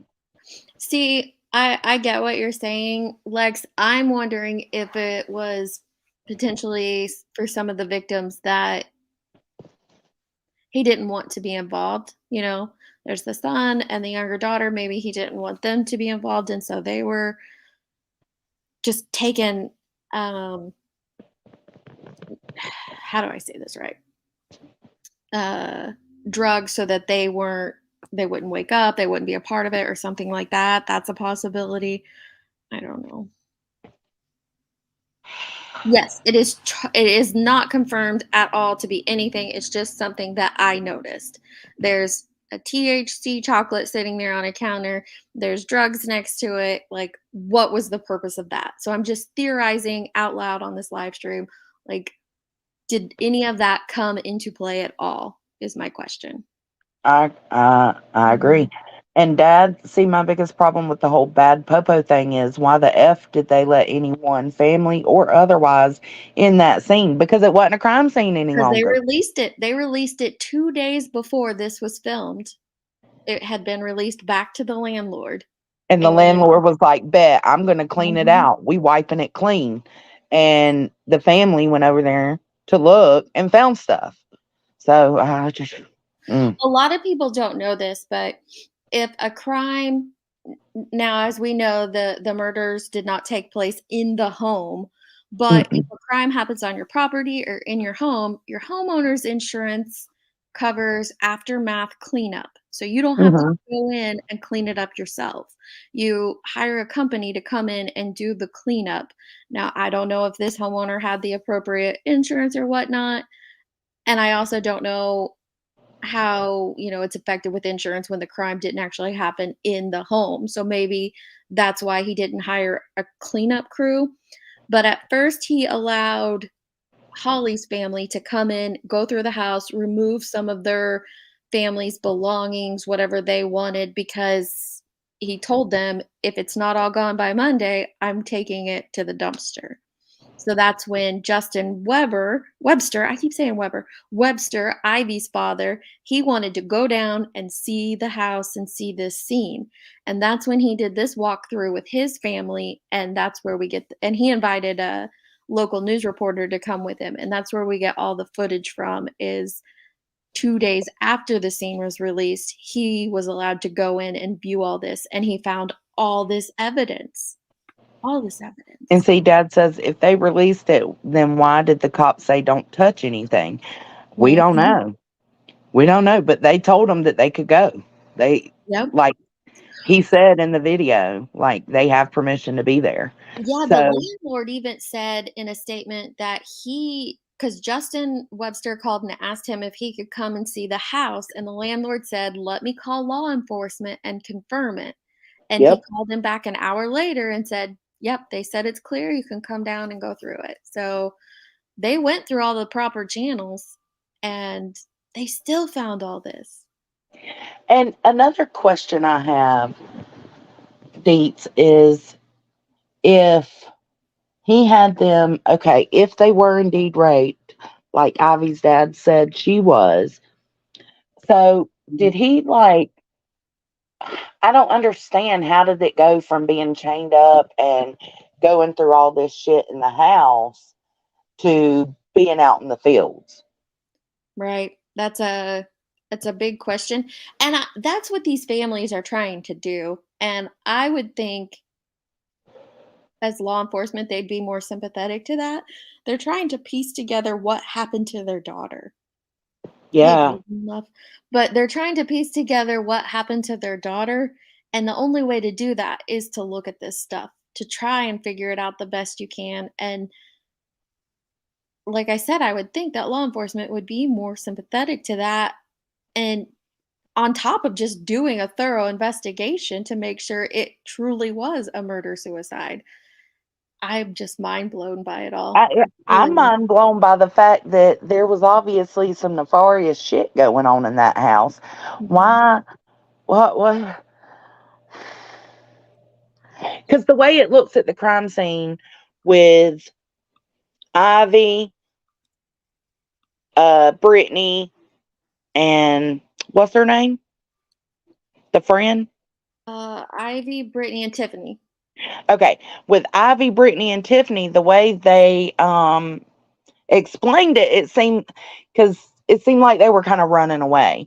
So there's a body here, 150 feet, another body, 150 feet, another body. So to me, I can't understand like why the girls or any of the kids would be staying there that weekend, going through this torture, not letting did he take their phones immediately? Possibly. Did he say, hey, did he force them down to those fields?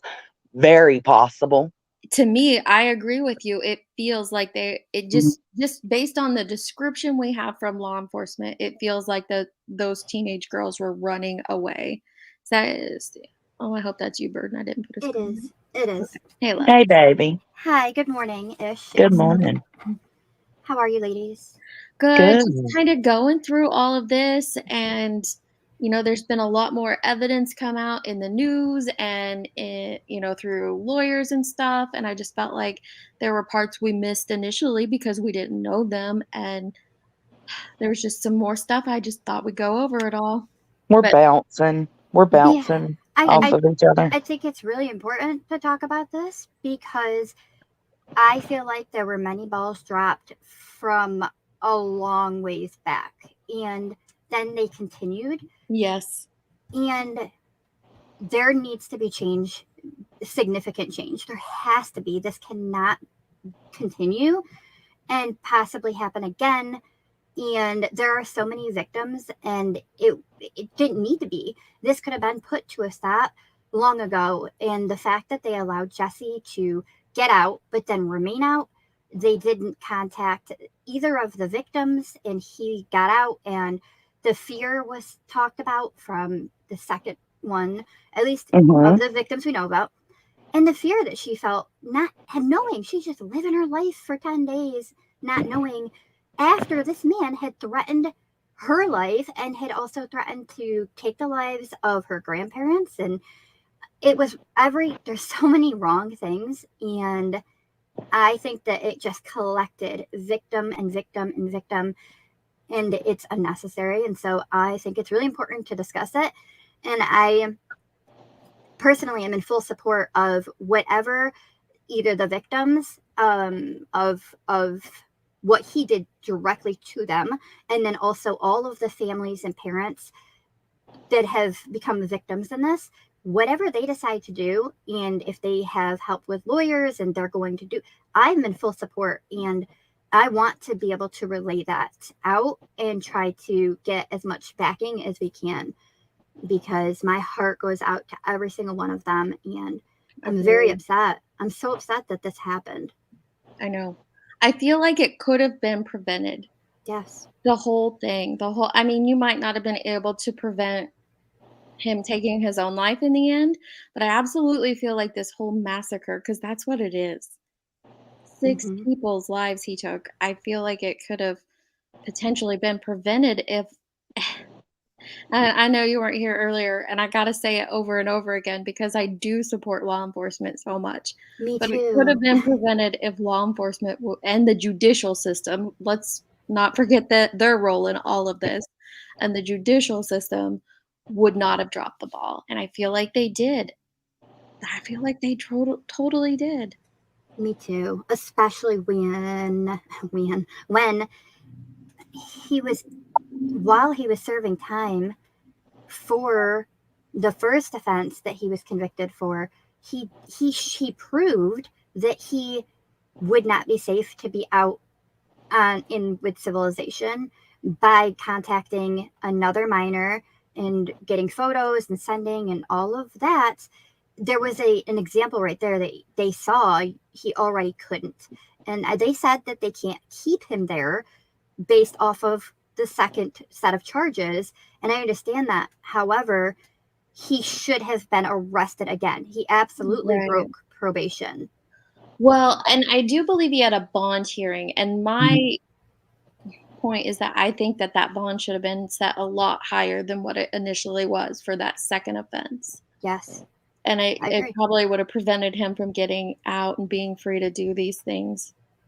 And the fluctuation too with Yeah. that bond. And then it's just kind of insult to injury to everyone of the victims that they then, the day that they found everyone was the day that they set it again with no bond. Yeah. Isn't that? It's like just like the final, yeah, like, ugh. And then the house and leaving everything there, and that upsets me because of the fact that, like, I said something and then Brian Enton said the same thing, and I'm like, you're telling me that law enforcement didn't think of, like, have any thought that they need to check all of those devices? That, I mean, so many devices. Burden. There was, what did we figure out, Jones? And like at least 9 or 10 cell phones, 2 tablets, 4 computer towers. So much could be on those things. So much. And where's Summer? I agree. Maybe the house was not the SA crime scene, but you've got chains in there. You've got chains with locks on them bolted to countertops, to the wall. There's some sort of evidence on those things. Absolutely. And the collars. What if you just swabbing those chains and those collars and all of that, and the dildo, sorry, ugh, and all of those things for DNA, you could find potentially other victims that way. Now, Should've my been- question is, when they swab stuff for DNA, don't they usually package it and take it as well? Yes. Yeah. Yeah. See, Mm-hmm. And now that's my fucking problem. It's basically considered a contaminated scene at that point, and all of Absolutely. the evidence is completely trashed because they don't know who tampered with what, who touched something. Now their DNA's on it, and all. It's so upset. Oh my gosh! When it's somebody that's convicted of, it's mind blowing. And I agree with what you said. I support law enforcement, but I also support victims. And when I see law enforcement does good, I give credit, and I admit that everyone should give them credit that they did a fantastic job. Absolutely. They don't get enough credit, and they get bashed and ripped to pieces, and said to defund them. And it's like, but what would we do if we did that? They're short staff, and I couldn't imagine running towards gunfire when your natural instinct is to either freeze and duck or run. So I give them so much credit. That's like, what was that mass shooting at the school where they did nothing? Oh yeah. Uvalde. Yeah. Yeah. Yeah. Yeah, and then you have, the one in Nashville where they ran towards it, Yeah, And yeah. I love my family members that are law enforcement, and I pray for them every day because it is oftentimes a thankless job. And like I said, when you have these rural law enforcement officers that are wearing several hats, it's a lot, but they dropped the ball on this one. I can't. I think it's okay to call that out. Like, we give credit where it's due. Absolutely. We support law enforcement over here. Now, other places, I don't know. But you also got to be willing to call out when they do wrong. Negligence. Yeah. Yeah. And Gina, I don't know if it's Gina or Jenna, but I don't think that they, and maybe Burden or Jones know, but I don't think they've disclosed where they were shot on their bodies. I know that they've said multiple times. The heads. The head on all of them, and they didn't say the Front or back location. row? they didn't say the location per person, but they did say that a couple were in the back of the head, a couple were in the side of the head, and a couple and some were in the front. But they didn't disclose on which person. Okay. Yeah. And then they Holly said had 3, right? yes. So yes, Holly did. Ivy, Brittany, and Riley were 1. Tiffany and Michael had 2 shots. Holly had 3, and then Jesse had just his 1. Wow. Yeah. I'd like to know that. You also, Yorkie, how did the girls and the wife not know what he was up to? And maybe not fully, maybe they didn't know what he was fully up to, but I feel like the wife would have known to some degree some of the depravity that he was engaged in. I think so, but I also think that she very much knew, but I think that if you're living with somebody that monstrous, the fear he probably instilled in her with he had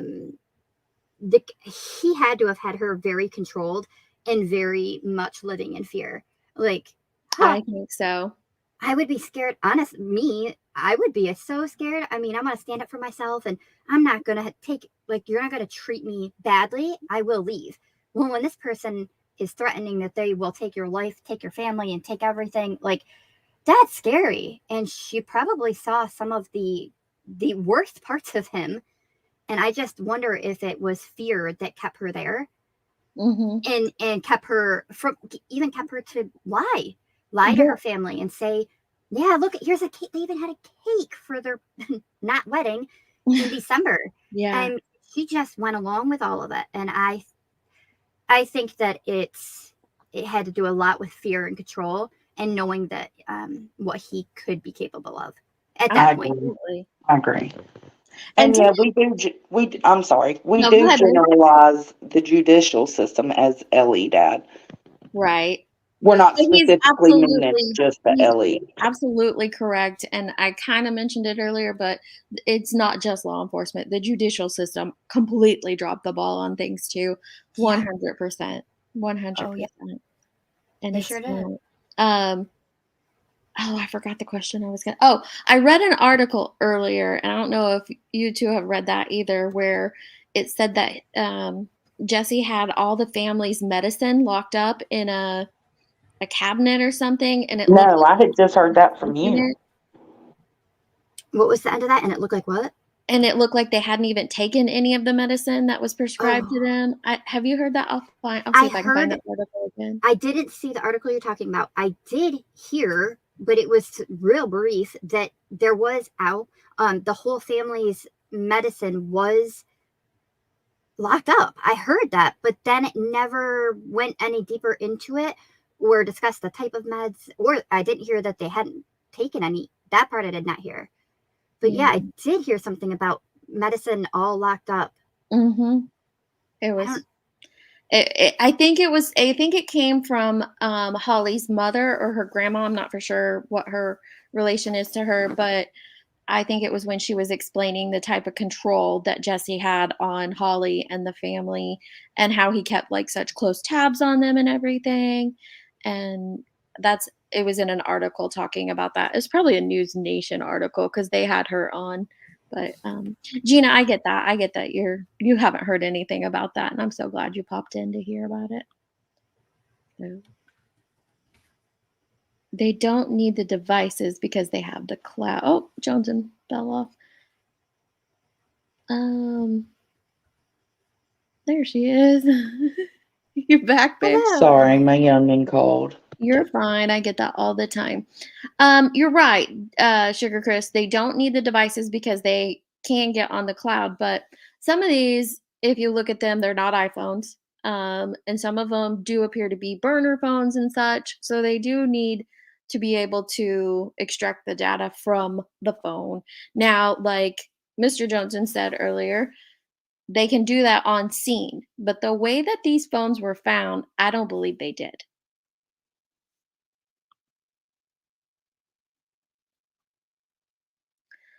Isn't evidence collected so that it can be used at a future trial to prosecute? If the murderer is also dead, then there wouldn't be a need to collect or keep evidence, would there?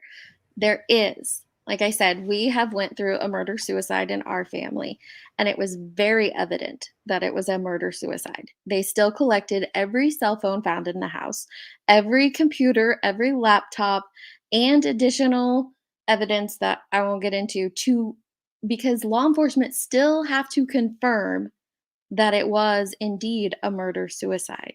And to be able to do that, they have to collect evidence because things can be staged to look a certain way. So they still have to do their job and put in the work to determine it was a murder suicide. So it's not just about evidence for trial. That, and also the fact that he's dangerous, and he is a convicted RSO, and it's possible that we don't know. Maybe there's nothing, but it's definitely worth looking into to see if there could be anybody that's missing or been missing since he's been let out in the areas. Could there be pictures of missing? Also, anybody that's possibly, if he had other victims that he did do something to and didn't come forward and speak up, there's quite a bit that they could find by continuing the investigation and looking into the electronics as well as even the DNA. Mm-hmm. Absolutely. There may still be some, people that are victims of his that are, could be found, located, or given help that maybe they haven't received this entire time. Yeah, and there's lots of things that, he, like someone said, he could have been making films. Absolutely. And I think that's a big fear. We heard Justin Webster express that about his daughter. He has been told by a law enforcement officer, even though it hasn't been confirmed, but he has been told that his daughter was raped. And he has this strong fear that it was filmed and put out there and distributed. So that would lead to other perpetrators that could be charged and could be prosecuted. So that's why they should have done their due diligence in collecting everything. Yeah, somebody had asked in one of my streams and said, is it possible that he was creating videos and films and pictures and then distributing it all out? Like, could there be some type of a ring? Maybe not a huge one, or would either way, it still would have the photos and videos that would be out circulating that could, again, be more victims, and also something that they could attempt to try to follow the trail and, like you said, prosecute people. Yeah. Exactly. I'm trying to look for that article that you said on about the medicine. Yeah, I think it was in one underneath. What is her name? Do you know who I'm talking about, right? The her mom, or Holly's mom or grandma? Yes. I don't also theorize real quick here, Johnson. I don't typically theorize like that out in the open, especially in public. But I agree, Luminous. I think it could be something more. It has a lot of potential and a lot of signs that leads to something more. Now, let's say that they did do a dump inside the home, which I don't think they did. Like you said, the way the phones were found, why would they put them back up in the hiding spot if, it doesn't matter? So, but what if they did? And they said, okay, we got everything we need. We don't need nothing else. To me, it would be a respect thing to give the grieving parents their kids' phones. Mm-hmm. Right? I would want my kid's phone. Well, and we read in that article that after police did finally come because of Justin calling them out there to collect it, they came and collected it. Later in the article, it does mention how the grandmother thought her thumb might unlock it. And so she went down to the police station to unlock it for them. They extracted what they needed off of it and then gave it back to them. So I agree with you, Jones. And if they would have done it on site, then surely they would have. And that's another point. Thank you. to be able to extract the data off of them, they need them to be unlocked. So if any of those phones were locked, because we know from Murdoch's case, it took them almost a full year to unlock Paul Murdoch's phone to Yep. be able to get the data off of it. So I'm guessing a lot of those had passwords on them, and they wouldn't be able to extract it right there on scene. Mhm. Oh, Sugar Crisp, I'm good. I don't need I mean, our family went through that 7 years ago, and we've, of course, you're gonna, you deal with it the rest of your life, but Now, I'm I good. don't want y'all to get upset with me for asking this question, but could these kids have all been groomed by him? I think there's the strong possibility of that as well. I think that's probably something that, Ivy and Brittany's families are going through right now. The possibility that he could have been contacting them and talking with them behind the scenes. Because they said they Planning hung out there for like 2 years. One of the girls, and Burden might know it better, but one of the girls wasn't as frequent there as like Ivy was there a lot because the grandma knew, like Holly's mom knew Ivy, but she didn't, or I might have it backwards. She knew one, but not the other because she had seen the other one with the family multiple times. So I think one of them was there frequently and one wasn't there as much. But I Okay. agree. I think there's the potential for him, grooming them beforehand. We seen Well, him do it with that one yeah, girl. that would make a little sense, wouldn't it? Mhm. Did it appear no, so the wife where I lost it. So the sheriff said if you go back and watch the first press conference on it, the sheriff lays out where the bodies were found, and the 3 teenage girls were all found, what was it, like 400 yards away from the other 4 individuals. On the And other side of the creek. by the creek, and so Holly and her younger daughter and her son were found next to Jesse, and they said that scene looks staged. Now, I don't know that they were including Jesse in that looking staged, but he said those individuals looked staged. Well, it wouldn't be hard to imagine if he killed all of them and laid them there together, that Right. he would lay down next to him. That's not Right. hard to imagine for Well, me. do you remember in that conference, because we watched it happening on your channel when it first came out, but a reporter asked them, were they sleeping or were their eyes closed? Something along those lines. And that's when he said it looks staged, was after Yeah. that question. So I wonder how that reporter came to ask that question, like what led them to even question if they were asleep or not. I didn't even think about that. I'm gonna have to go back and rewatch it. I know, I need to as well. It feels like it's been a month ago, but it was just 4 or 5 days ago.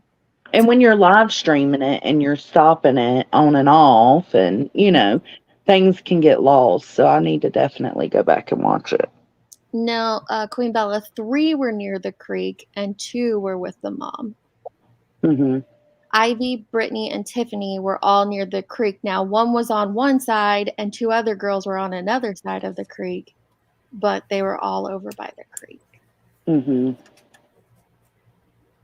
I need to go back and listen to something from yesterday. I think that I heard it, and I remember it surprised me, and I was confused, but it didn't fully click till right now. Somebody said, I think in a video, that some of them had been found inside of the home. Well, see, she was asking on this video that I played, or the news reporter said on this video that I played earlier, that we know, what'd she say, Johnson? Like the 4 of the victims died inside this house. But I paused it and corrected that. And I was like, no, we know they were all found outside. So. Right. Then that was the same one. That sounds exactly like it. Yes. And they said, but we don't see any blood, right? Is that what she said? The rest? Yep. That's the one. Okay. Okay. And now you have me wondering, especially when you combine in the possibility of the drugging the chocolate and drugging some individuals. Maybe he did do something to them in the house and then took them outside and staged it, those 3. Yeah, he had a truck, right? It Yeah. wouldn't be hard to move them out. I mean, it'd be a lot of work to move them to the truck Mm-hmm. and then, take them out of the truck. But I mean, it's not impossible.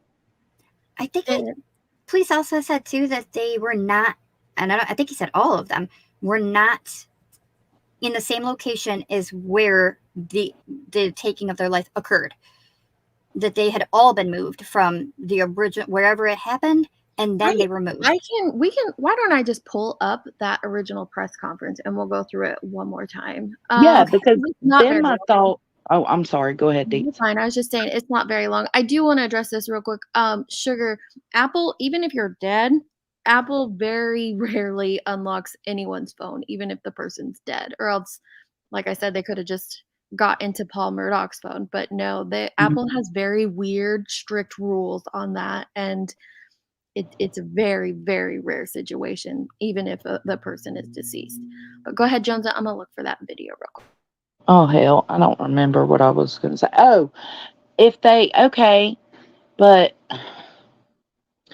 if they were all killed inside the house and then placed out in the fields, I can understand why the 3 would be placed together. But then what?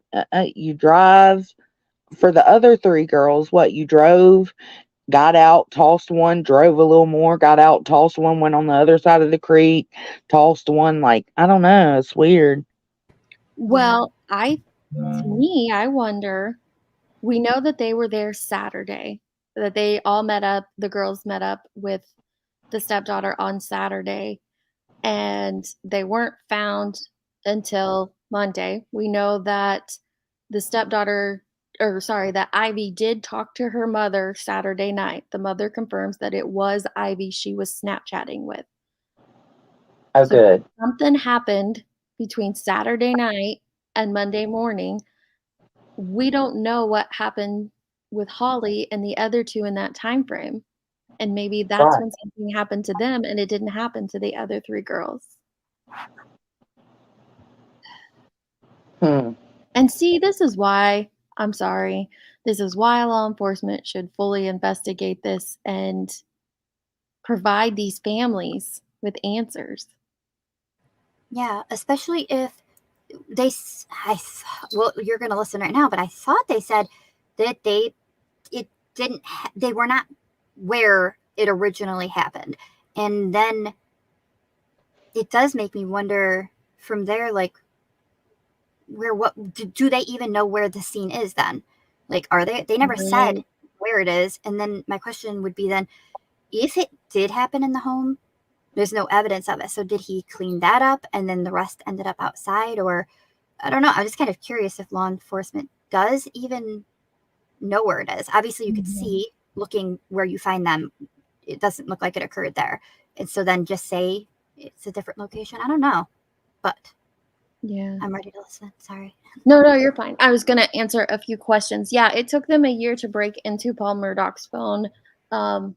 There's different software that they can run on it, and they explained when you have, and this is good to know if you want to keep your phone locked up tight, when you have a 4-code password, it can be, broken into really quick. But when you have a 6-code password, it can take, I think what they said during that trial, years. It could take, what was it, like 8 years to break into running the software on it with a 6-code password. Thankfully, they were able to get through it quicker. Shit. I'm going to put an 8-code password on my phone because if something happens to my husband, they going, oh my God, they coming for me because I be looking up all kinds of crimes. That's what I'm saying. Like, if somebody was to look through my search history on my phone, just in researching I'm in trouble. Stuff, they'd be like, what is this chicken? Yeah. The property, I do believe it was like 20 acres, the size of the property. So somebody asked that, but all right, let's listen to this real quick. And I think we can probably do it on 125, unless that's too fast.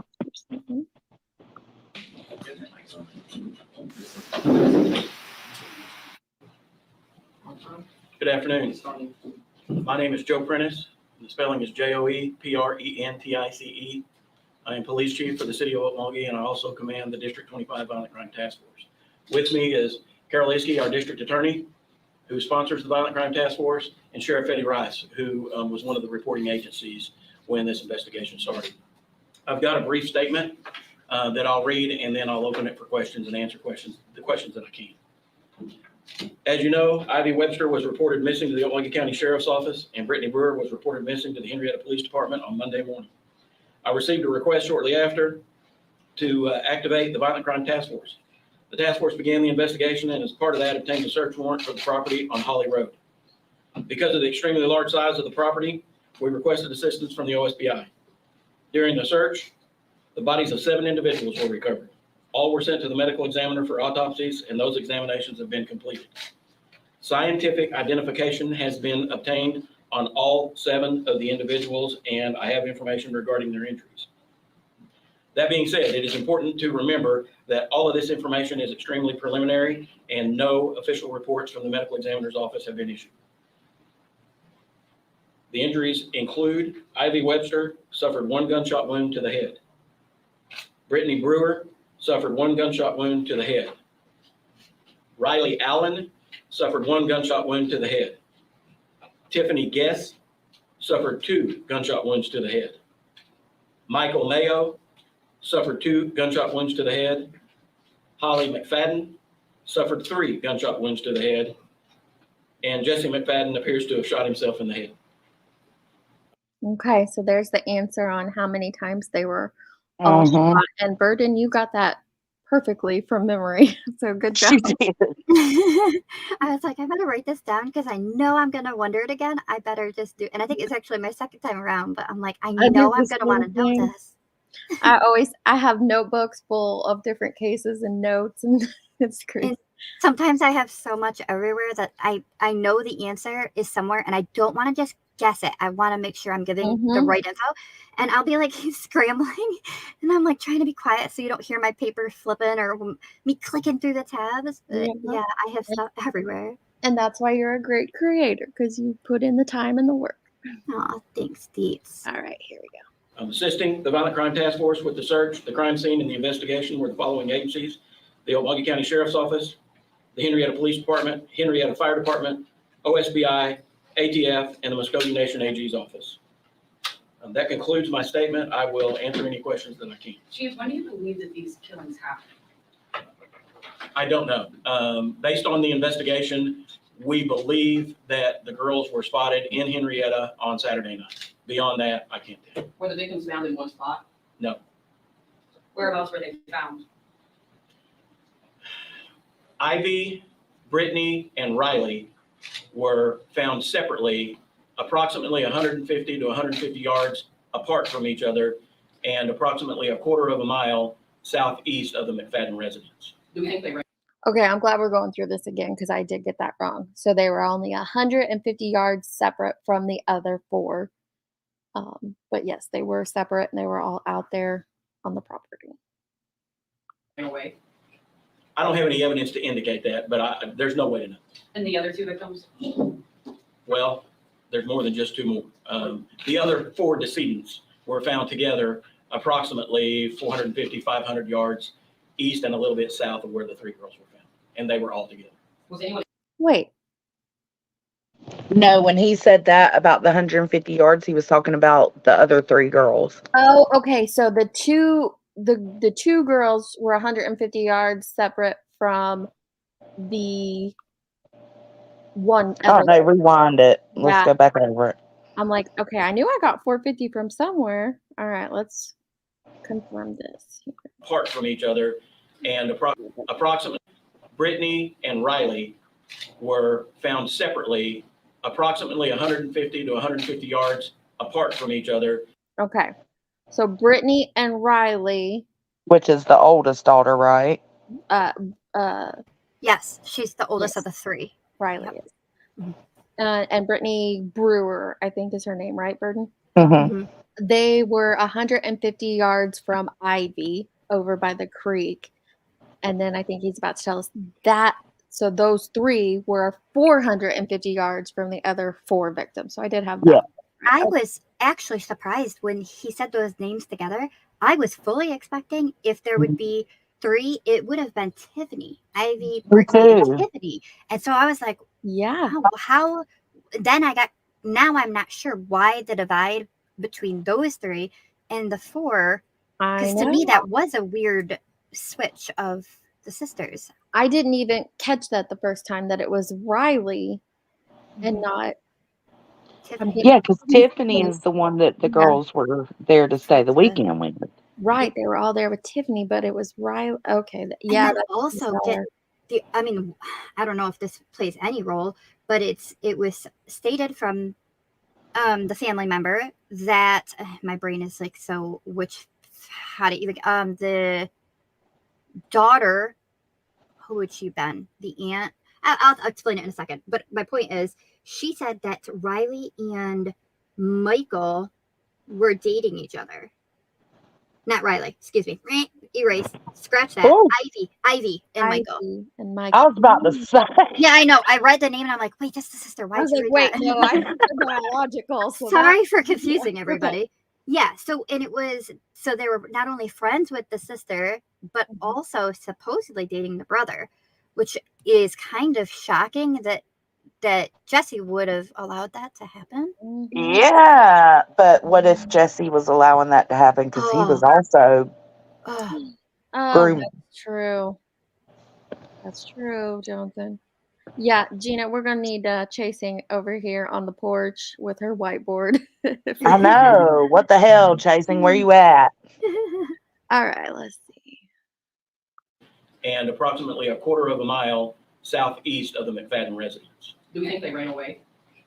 I don't have any evidence to indicate that, but there's no way to know. And the other 2 victims?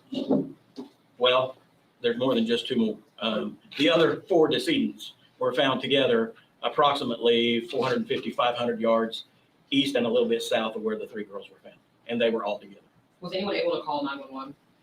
As far as I know, there was no 911 call made. And do we believe that all these killings happened around the same time? I don't have any evidence to indicate otherwise. Chief, what led you guys to getting that search warrant? Because Emmy's office was there immediately with you guys when you guys were doing that. You guys got to the property that morning because he was the person you're looking for and stumbled across something and then back out like normal and asked for a search warrant? Something very similar. That morning, deputies and task force members went out to the property in an effort to see if there was anyone there. While at the property, they got no response at the door, and they observed what they believed was a freshly disturbed area of dirt in the yard or the curtilage area around the residence. They came back and reported that, and we got a search warrant for the residence and the property. Why do you trace back this gun? I'm sorry.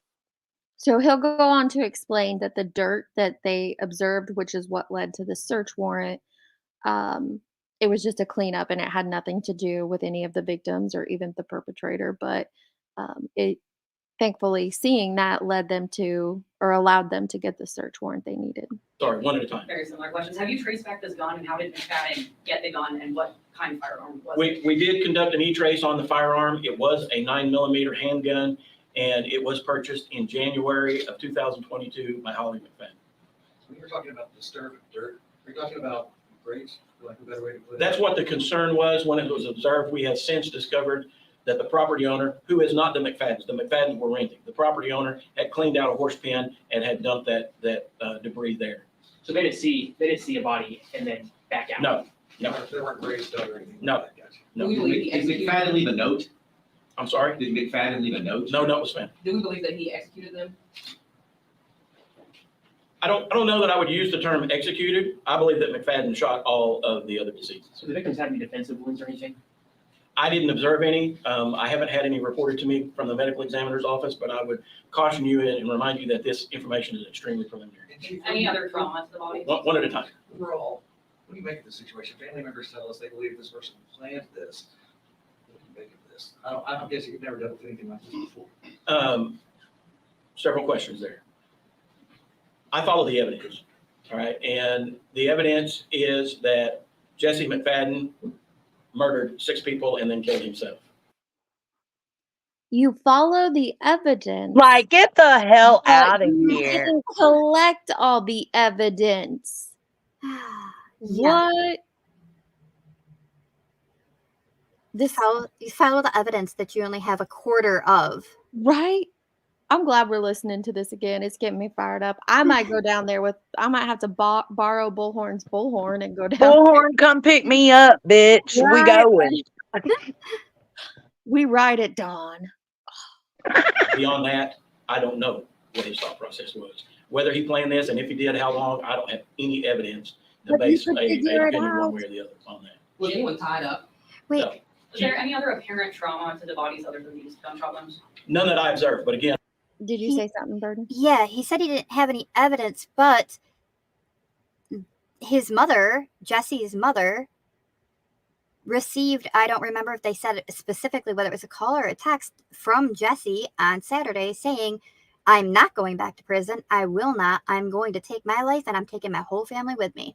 Wait. That's separate than his other victims text that she got also? Yes. Yep. Oh, The you're mom, gonna have to send me that because I didn't hear that. What now? I missed it.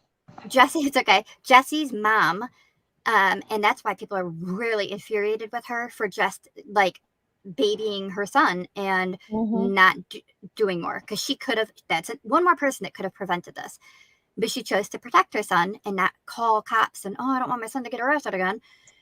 Jesse contacted his mother on Saturday and said, I will not go back to prison. I'm not doing it. I'm taking my life and I'm taking my entire family with me. I gotta see that. Oh my God. Yeah. And I'm like, oh, so either way, that's why I went and said something, because he says he doesn't have any evidence for that. But what about that? Like he literally told somebody, at least as of, so I can't say that's long-term planning, but that's still planning, especially when one of the girls' parents said they talked to their daughter Saturday. And then what's up with these moms? Deny the ostriches with their heads buried in the sand. They live in denial. Why are we condoning shit and babying them and coddling them? Because that, you know what that reminds me of? That reminds me of Oakley Snow. Yep. And Rowan's mom. Rowan's mother. And I think she needs charges, but that's a different. Show as hell does. But I agree completely. I love my children to death. I would stand in front of a firing squad for them, do anything for them. But if I had any indication that my child was up to some crap like this and doing things like that, we're going to deal with it. We are absolutely going to deal with it. We are not living in denial. This is a problem. Yeah, and then you go on to have a second son that's also doing horrific things. Like, what did you? I don't know what led them to do that. I don't know if it was nature or nurture or a little bit of both. But clearly, the mother continuing to support them and allow this behavior. Like, she's one more person that could have stepped in and prevented this. Yeah. And Grain is absolutely correct, because my son-in-law runs 100-meter hurdles. So 100 meters is the length of the inside of a football field, not an entire. Typically, when you see a football field, you also see the track around it and more area around it. But 100 yards, I said meters, I meant yards. 100, well, it is meters. That would be 100 meters. So the length of a football field is 100 meters. So I'll have to do the math on that. All right. No. Is there any other apparent trauma to the bodies other than these gun problems? None that I observed, but again, it's really early and I haven't gotten anything from the medical team. There was a text message sent to Ivy's parents Sunday night that was odd, they said. Do we believe that was sent by Jesse? I'm not sure I know what text message you're talking about, so I can't comment intelligently. Were there any signs of a fight? I didn't observe any, no. What's your theory of motive? I don't think I want to speculate. I'm not gonna express a theory because again, I follow the evidence and I don't have any evidence to indicate what the actual motive was. And I'm gonna be honest with you folks. Normal people that understand care, love, compassion wouldn't understand if I could come up with it anyway. Chief, what kind of impact does this have on law enforcement? I mean, this is now 2 weirdly similar cases that you've had to deal with in just the last 6 months. Law enforcement is pretty resilient, and we know what we signed up for, and we play the hand that's dealt us. So when we get a call, we go. And with regard to how anyone is responding to it since the event, I don't have any indication that anybody's having any difficulties. We are conducting the follow-up investigation, which is doing some cleanup interviews and documenting everything that we discovered, just like we do in any other case. Have you heard from other parents, other teenagers, have you heard possibly that more teenagers? So he might not have known that the mom, maybe he didn't know that yet. I don't know. Also, I was gonna type I it. was muted, duh. Sorry, go ahead, Birdie. I was gonna type that 100 yards. It would equal 91.44 meters. Yeah, so I'm forgetting that. Yeah, when you do like the 100-meter hurdles, or the 110 hurdles, you still have the curve. So I did look it up, and I cannot say. First of all, thank you, Okie Crime News. I do. Yeah, we go to Okmulgee. I can't say that. I agree, but this person's name, I don't know how you say that, love. But yes, it's 120 yards because I did look it up while I was muted. So 450, they're almost 4 football fields, a little less than 4 football fields away from the other victims. And then the grouping of the 3 teenage girls, the 1 and the 2 are a little over a football field away from each other. Like you said, that's kind of quite a distance to be It like, is. or maybe Johnson said it to. I think Johnson did, to put one out and then go a little Yeah. ways, really, and then put another one. Well, you know what that says to me, though, is that those 3 girls were running. I'm sorry, that's just what it feels like. That's what it seems like to me. It just feels like they were running. I don't know. I hope the people taking over, I don't know what they're called, OSCI or whatever it was. I hope they do this justice and figure it out. Me too. Hey, Britt, I'll have to go watch and what you covered on it. I'll grab your link while we're playing this again. This is insane. You'll have to watch the beginning when we go through the house and stuff. And I feel like some of them were drugged. I do. And there's just so many thoughts I and things agree. put into this. And we all agree that we feel the law enforcement and the judicial system dropped the ball on this case, and they are not doing it justice. So. But we're watching this again because we're getting some things wrong and confused, so we want to go back through and make sure we have it right, because a lot has happened since this press conference. A lot has came out since then. Yeah, I don't even remember at this point what it even was the thing we were looking for. I said that I heard he said something. Oh, that they weren't, their bodies were not located in the same place that they were. Yeah, that's what we're looking for. Okay. I was like, I even forgot what my statement was. Well, we've already found like 3 other things. I know. So, yes. Okay, here we go. Just like we do in any other case. Have you heard from other parents, other teenagers, have you heard possibly that more teenagers were invited? I don't have any information along those lines. That's first I've heard. Do we think he planned this? I don't know. Do we know if they were doing anything when the killings happened, like an activity of some sort outside? Wasn't anything obvious. Do you think he acted alone? Don't have any evidence to indicate that there was anybody else involved. Other than McFadden's brief conviction and his pending trial. Okay, you don't have any evidence to indicate that anyone else was involved, but we have seen since then that they didn't even look for it. Correct. Girl. They did. Okay.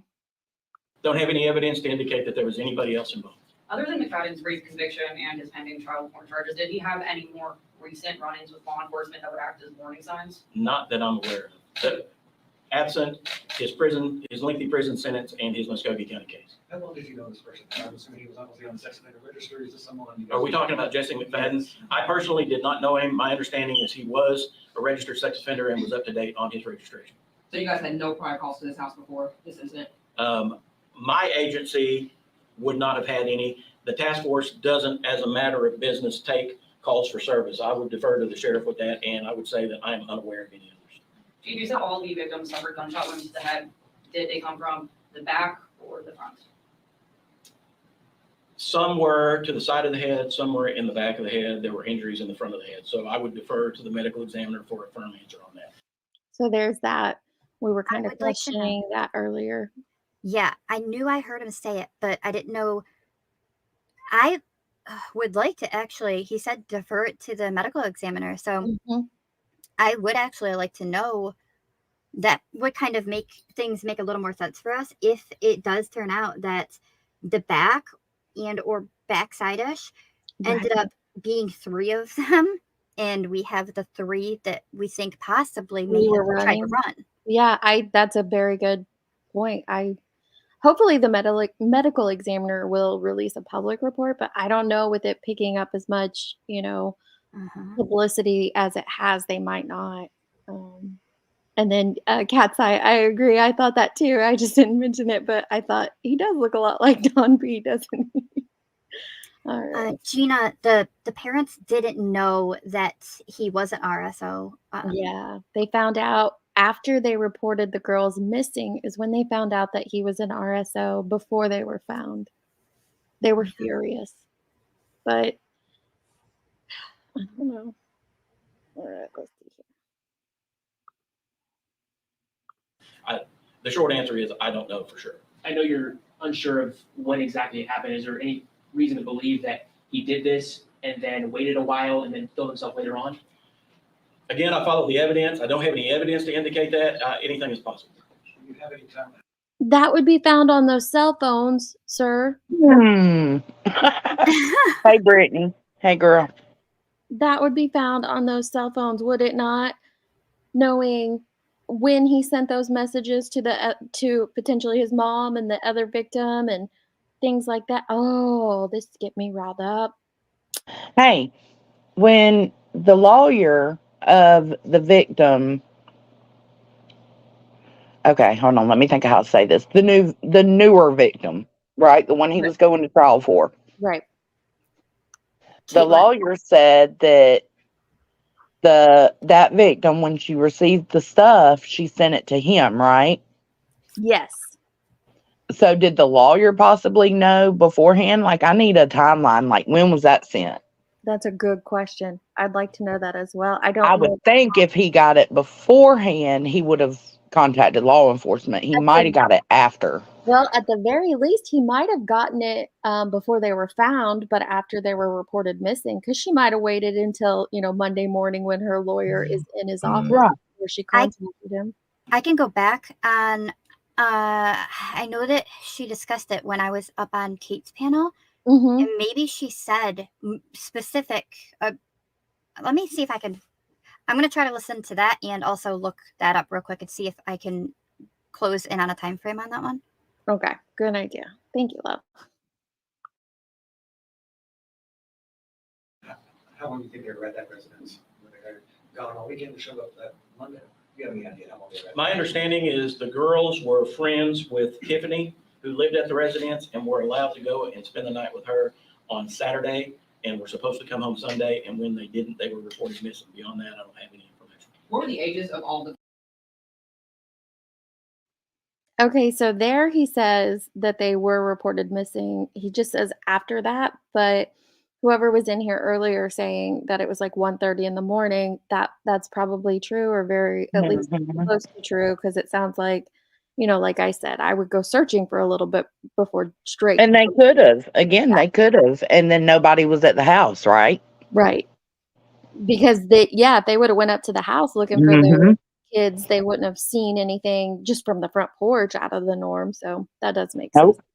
I'm glad we're going back through this. Victims? Bear with me. I knew there was a document I needed to bring with me. Tiffany was 13.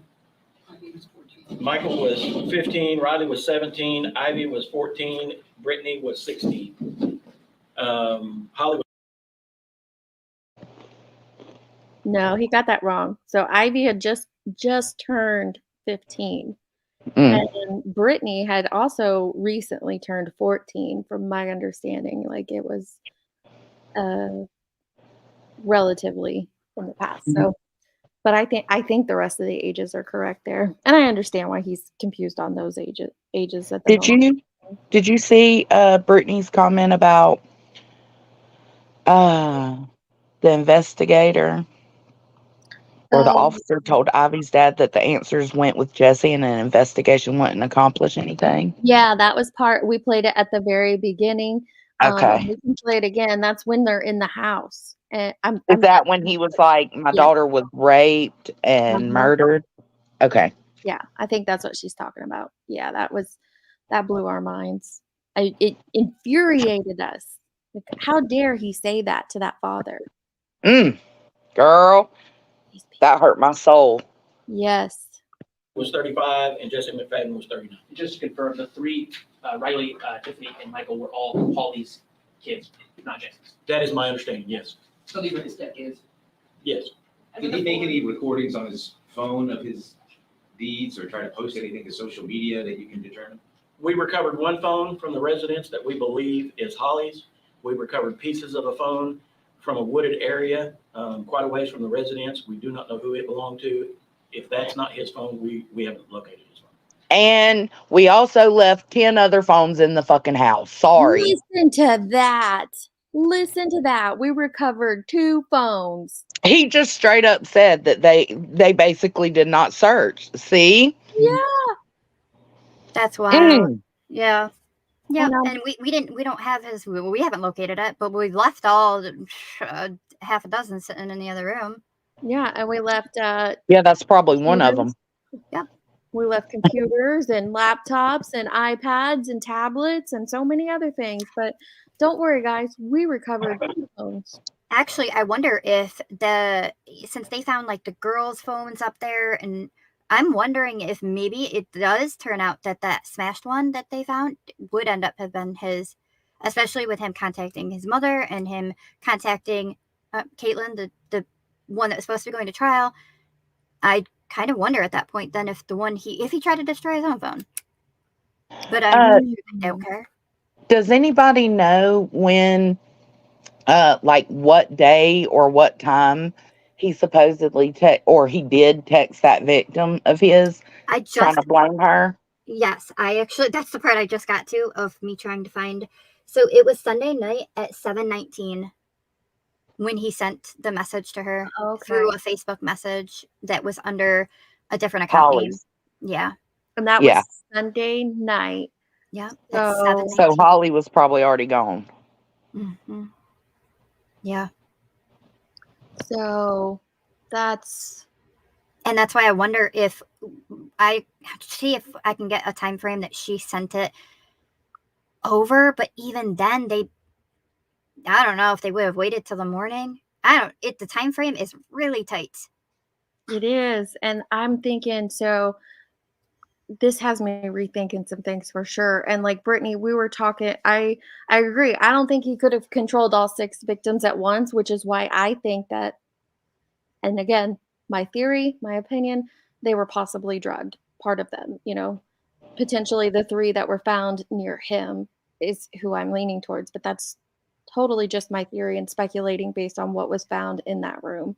I also think it's completely different. The type of weapon that a person, if they have no weapon and they say, you get over there, right? Mm-hmm. Then it's basically just the intimidation that would be the control. Then it's a little bit more, say if it was a knife, but still you can get a distance away. And unless they are practice knife throwing on the weekends, they're probably going to have a better shot.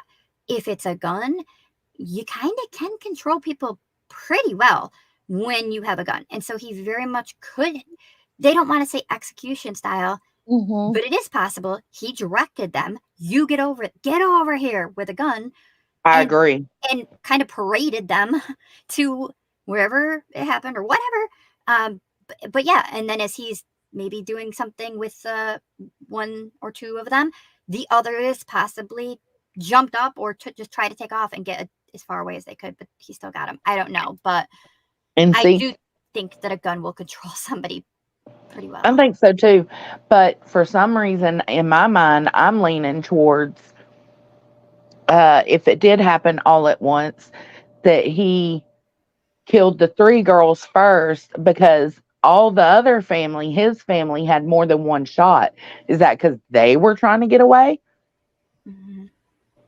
I don't know. I don't know, because now I'm questioning That's why we're listening to this is the victims if victims were found in the home and then staged out there, and that's why I was leaning towards them being drugged, but then, like you said, they are the ones that were also shot repeatedly. Right.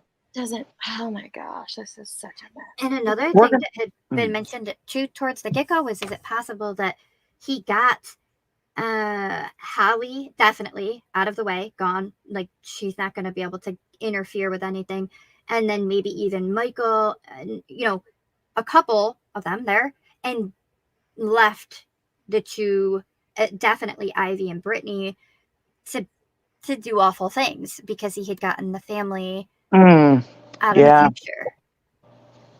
And that wouldn't be weird in a family to, you know, if the whole family's up at the house and, you know, Jesse says to Holly and the son, like, hey, I need you to go on this ride of the property with me to do this.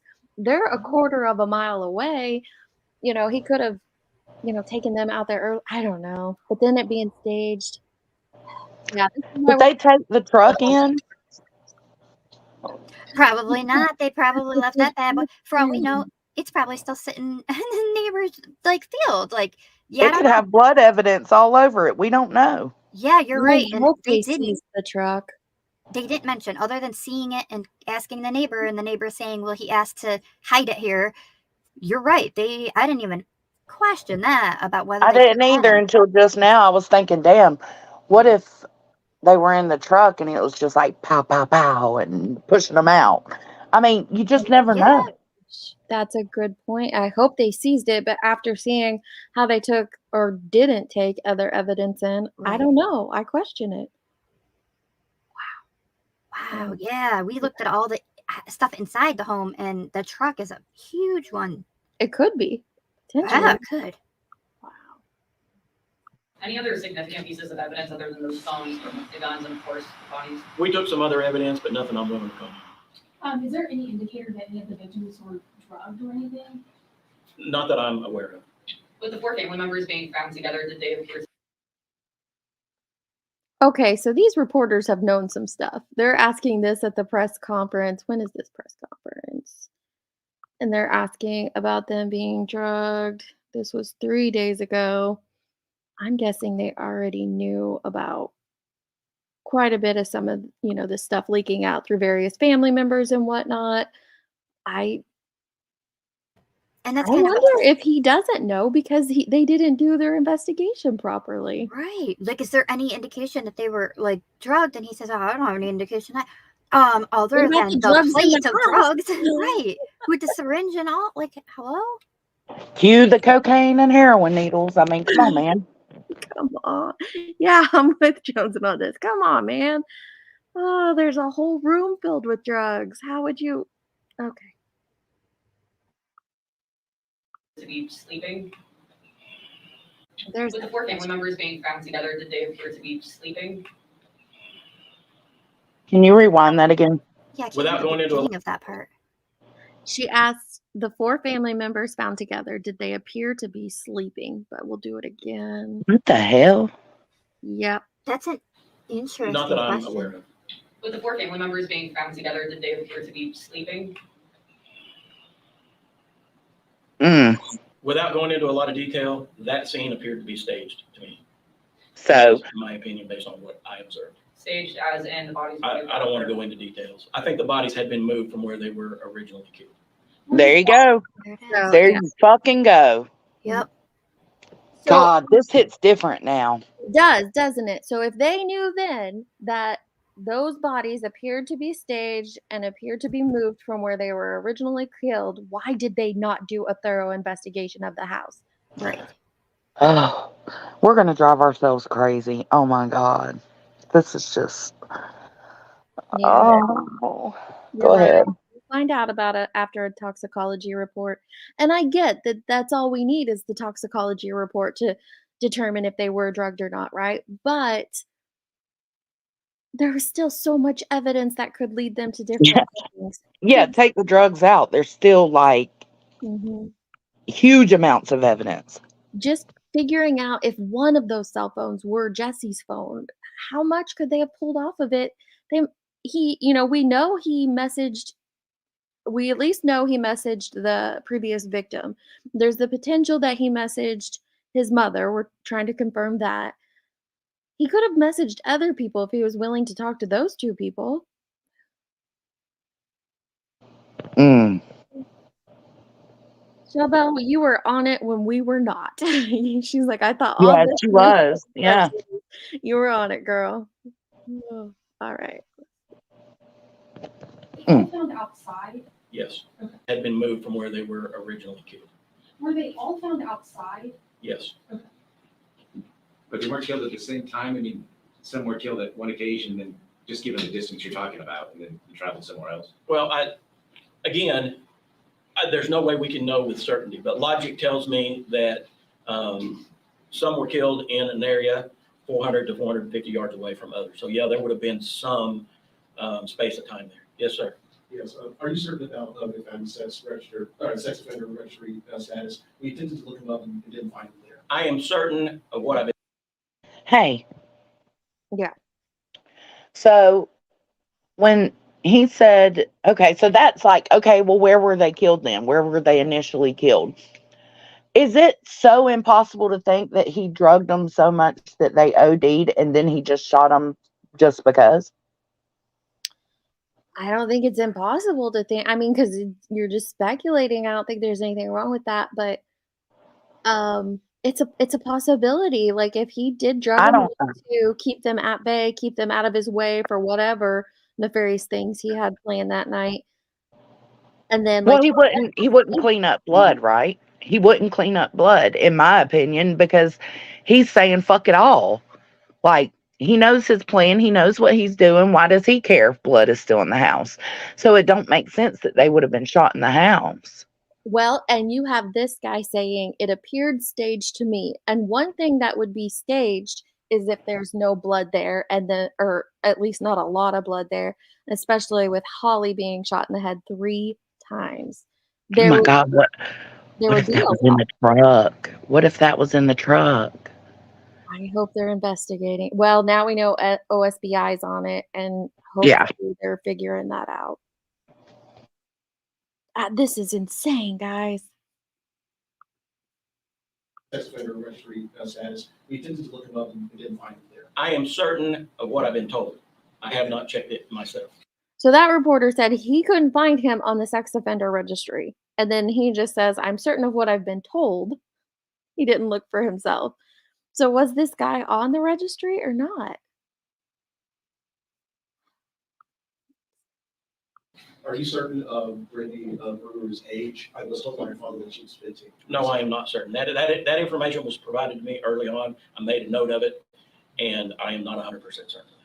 I spoke with a former victim of his who was set to testify against him and the trial he was supposed to be on Monday. And he sent her text messages or Facebook messages the night previous. Have you spoken with her? Do you know anything about those messages? We've received copies of those text messages. He did make contact with her, and I don't think it was a text message. I think it was a Facebook Messenger message, and tried to lay blame for his situation on her. So do you believe that the killings happened prior or after those messages? I don't have any way to know that. Do you believe that? Back with her, and I don't. I was trying to see if she said when they were sent. I know Burden told us, but I didn't know if it was in here. Facebook messages the night previous. Have you spoken with her? Do you know anything about those messages? We've received copies of those text messages. He did. Yeah, the night make previous. Contact with her, and I don't think it was a text message. I think it was a Facebook Messenger message, and tried to lay blame for his situation on her. So do you believe that Sunday. the killings happened prior or after those messages? I don't have any way to know that. You're the district attorney, correct? And this person was supposed to have a jury trial Monday? That was in Muskogee County, correct? Is that your No. jurisdiction? No, I'm a Bogey and McIntosh. Those text messages were blaming the victim for what he had done to these people. No. My interpretation of the Facebook Messenger messages that I read was he was blaming her for his situation with the criminal case in Muskogee County. Why is Old I initially agreed with him there that his interpretation was that he was blaming her for that situation. But after reading them for myself, I think he's blaming her for this situation. I think so too, but I can understand why he would interpret, because we all interpret things so differently. Yeah. So I And can I totally did, get that. yeah, at first I did agree with him that, oh, okay, he's just blaming her for that other situation. But then once I read him, I was like, no, I think he's blaming her for this. That's putting a lot on her, which I think was intentional on his part. So did you read what Burden said? No. Oh, and oh, gotcha. Yeah. Okay, I'll pull that up after this. That's a fucking problem. Yeah, it is. Wow. Yeah. Burden shared with us back here. She's got a video of where he called his mom on Saturday. So we will look at that in just a second. And told her he's gonna do it. He was taking his own and the whole family. And Why did the mom not intervene? Yeah. Police on this instead of Henrietta. Well, first of all, the scene was outside of the city limits of either Henrietta or Okmulgee and would fall under the jurisdiction of the sheriff's office. Okmulgee Police is involved because we are part of, and I in fact command the District 25 Violent Crime Task Force, which conducts violent crime investigations in both Okmulgee and McIntosh County. Again, with the timeline, I'm sorry, I know you don't have a lot of details, but can you give us an idea of how far apart these killings could be, or if they all happened at once? I don't have any way to base any speculation on to give you a realistic timeline other than the distance between where the bodies were discovered. It could have happened in quick succession, or there could have been a significant amount of time between. There's just absolutely no way for us to know. I know you mentioned it already, but I'm just trying to get clarification. Can you explain again where the bodies were found and how close they were? It kind of sounds like maybe 3 were found close together and then the other 4 were found like 2 different groups. Yes, that's correct. From the McFadden residence, which is probably 100 yards off the road, approximately a quarter mile south and east of the residence, there is a creek. And the creek is within a tree line, but just barely. Ivy was found on the west side of that creek, approximately 100 to 150 yards away. Brittany was found. Approximately another 100 to 150 yards away, Riley was found, and they were both on the east side. I didn't pick that up. So that I still thought when he described it the first time that the 2 girls on the one side were close together, but they're all 150 yards from each other. Yeah. That definitely screams like they were running. Yeah, it sure does. You've got one, then 150 yards, another, then on the other side of the creek, another 150 yards away, you've got the third. I think they were running. Wow.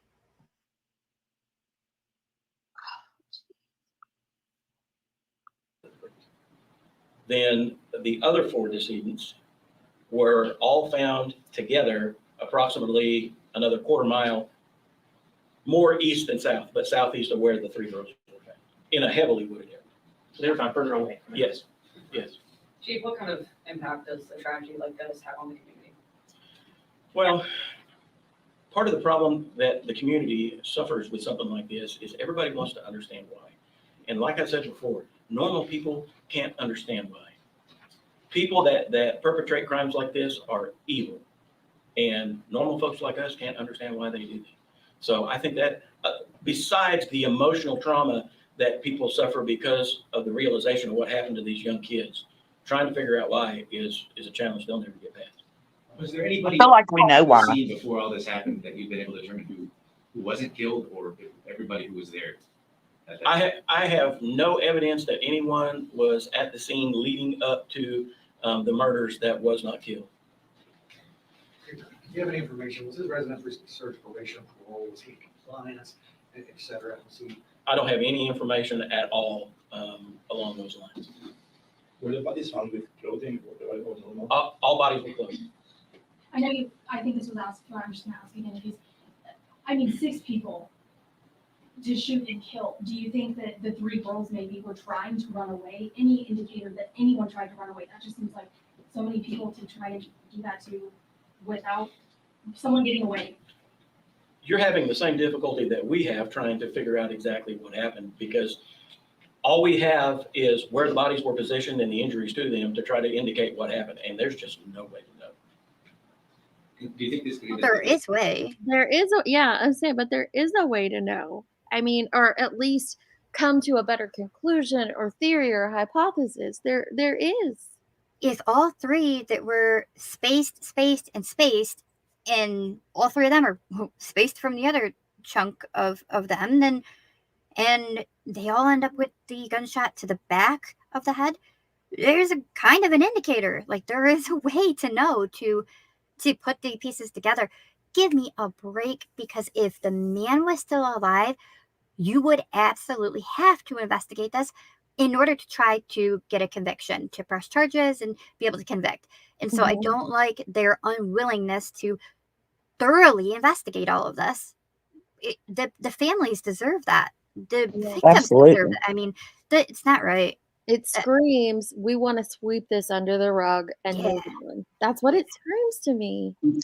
I'm mob mentality over here about the mom now, about his mom, because it's like, okay, go through, investigate, and charge her ass if she knew about it. Like, oh my God. It makes me so angry that I don't think that there can be, like, same with Oakley's case. He and the mom actually have a charge landed on her, and then same with this one. I actually said the same thing you did, Deets. I literally brought up Oakley's case and was like, how? Like, how? I don't know if they can put a charge, but they certainly should be able to. They should. Oakley's Rowan's mother, absolutely. I mean, she was actively interfering with that investigation. That at the very least could be a charge on her, was, interfering with an investigation. Yeah. At the very least, but I think it could be bigger, but what do I know? He did. Hold on, what? What? I was reading chat. I'm sorry. Okay. All right. I think we're close to being done with this one. Try to indicate what happened, and there's just no way to know. There is. Do you think that this was planned or spontaneous? No way to know that. And what is the district attorney's role in this? I don't like that he keeps saying there's no way to know that. I would much rather him say we don't know that than there's no way to know that. But I digress. Planned or spontaneous? No way to know that. And what is the district attorney's role in this? This is my task force. Okay. It's been reported this McFadden was going to go to McAllister. Do you have any, before this happened, do you have any indication that actually happened, or he was not seen, or any evidence of that? Based on information that we have available to us currently, we don't think they ever went to McAllister. How did you all figure out that they didn't ever go to McAllister? The property in McAllister belongs to Jesse McFadden's family members, and we interviewed them, and they were cooperative and told us that they had never come down there. They hadn't. Okay, so maybe it's property in McAllister that's owned by McFadden's family members. And that's why I said I really need to investigate that farther, which I do have the address now, so I will look up on the tax records and see who owned it. But that might have been where I thought I had heard family members. That's the McAllister address that they were supposed to go to and didn't. Okay. Come down to that weekend. Are there any security or gaming cameras on the property that possibly could have captured anything? Not that I've been made aware of. Do we know when he dropped the car to his neighbor? I mean, what was the last sighting of him? I believe he was sighted in Henrietta proper Saturday night. When I can't tell you when he dropped the car or why. Anything I tell you, be a guess. All right, folks. I really appreciate your time. Thank you. And thank you, Can I ask one more question? Sure. Sorry. Typically when there's homicides, murders, someone goes on trial. This someone is now deceased. What's next in this investigation to figure out what happened to bring families closure? What's next? we have been in contact with the families and have shared information. In fact, we met with the families today prior to this press conference to give them the information that we gave you all, so they would hear it from us and not from the news media. Again, there are questions that will never get answered because the only people that know are no longer here. We will continue to document everything that we have found and anything that we discover in follow-up interviews moving forward and generate a report. We will submit that report to the district attorney's office for her review as a formality because there is no prosecution to be had here. You know what that sounds like to me? What? That sounds like, shit, never mind. My dog's just brain farted me. Never mind. But that's what I'm saying. Like, he's admitting, yes, we have to conduct an investigation to submit to the DA. And that's what I was saying earlier. It doesn't matter that the perpetrator is dead. They still have to do an investigation.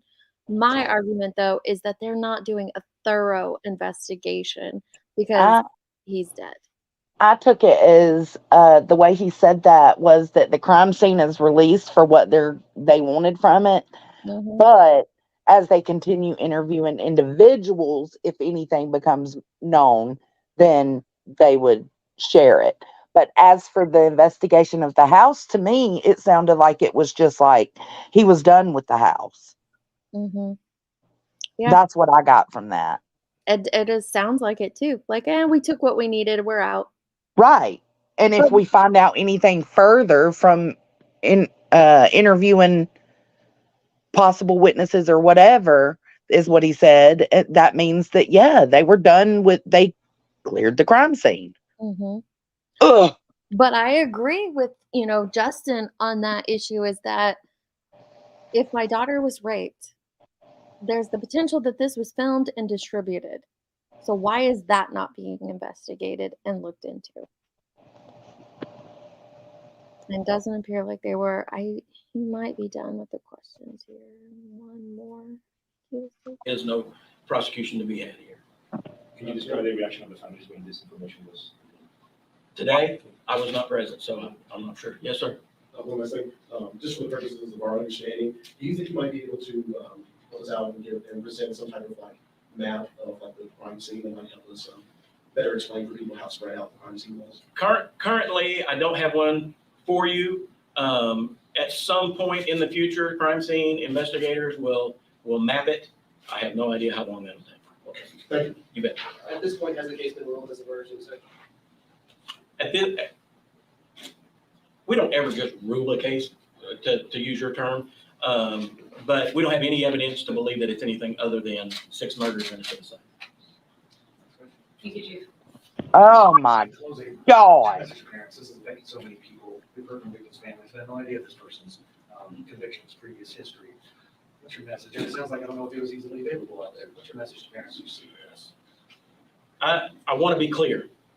All right. I do not believe that the parents of Brittany or Ivy did anything wrong, and they are devastated by the loss of their children.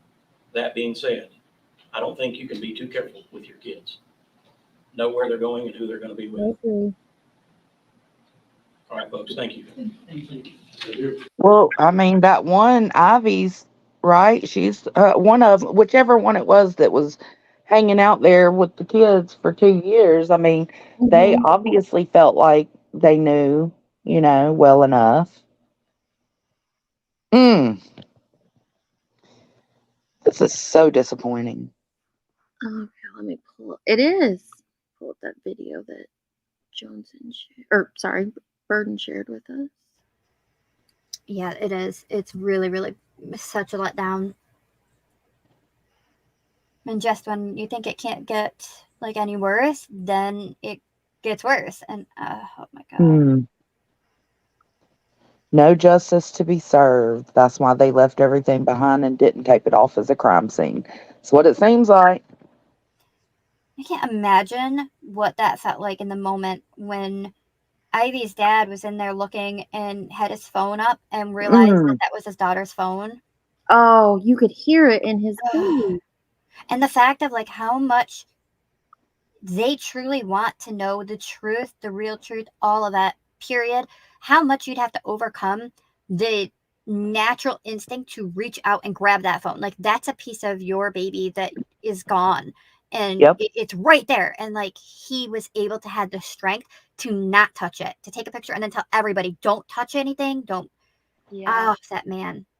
I can't say I would have the strength to do that myself. I don't think I would. I would definitely be taking it home, charging it up. Let's see what's up. Yep. Like, what happened beforehand? I would struggle with that as well. So this is where he called his mom, and this is Kate Does Crime.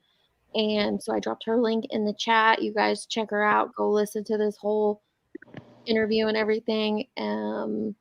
We're just going to hear this little portion here where it confirms that he called his now. Who are we listening? Okay. Okay. So Delynn Watt is Holly's aunt. Okay.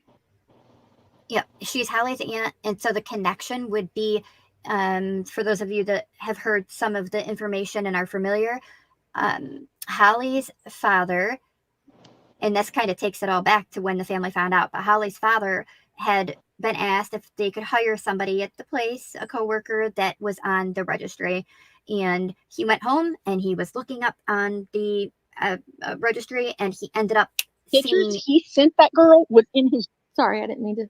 It's okay. Yeah. He ended up seeing Jesse on there, and then ended up letting his wife know, and they were like, oh my gosh, we don't think Holly knows. So that's the connection with all of this, is this woman right here on the right hand side is sisters to Holly's dad. So it's Holly's aunt. Okay. Alrighty. So we're gonna start. You said 135. I went a little bit before that. So Jail cell. So he could not deny it. So he was lying to Heather and Holly, telling him he didn't do it. But when she sees that picture, there's no denying it. She's gonna know when he looks naked. He's in his jail cell with the police. And so we didn't know that. So we think one or two things is that either she caught him doing something inappropriate and it blew up, or he knew if she went to court, which she was planning on going to court because she's on the witness list, she would learn the truth. But then his mom called us and told us that Saturday he called her and said he was going to kill himself because he's not going back to prison. He spent 20 years there and he's not going back for this crime. He's not. And that he's going to kill himself and he's going to take his family with him. That bitch did not report it. He's going to kill himself and he's going to take his, and told us that Saturday he called her and said he was going to kill himself because he's not going back to prison. He spent 20 years there and he's not going back for this crime. He's not. And that he's going to kill himself and he's going to take his family with him. That bitch did not report it to nobody. She could have saved everyone's life if she would have just called the police and asked for a wellness check or something.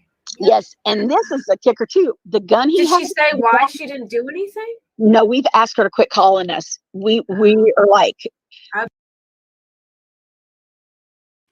isn't that crazy? what in the heck? Yeah.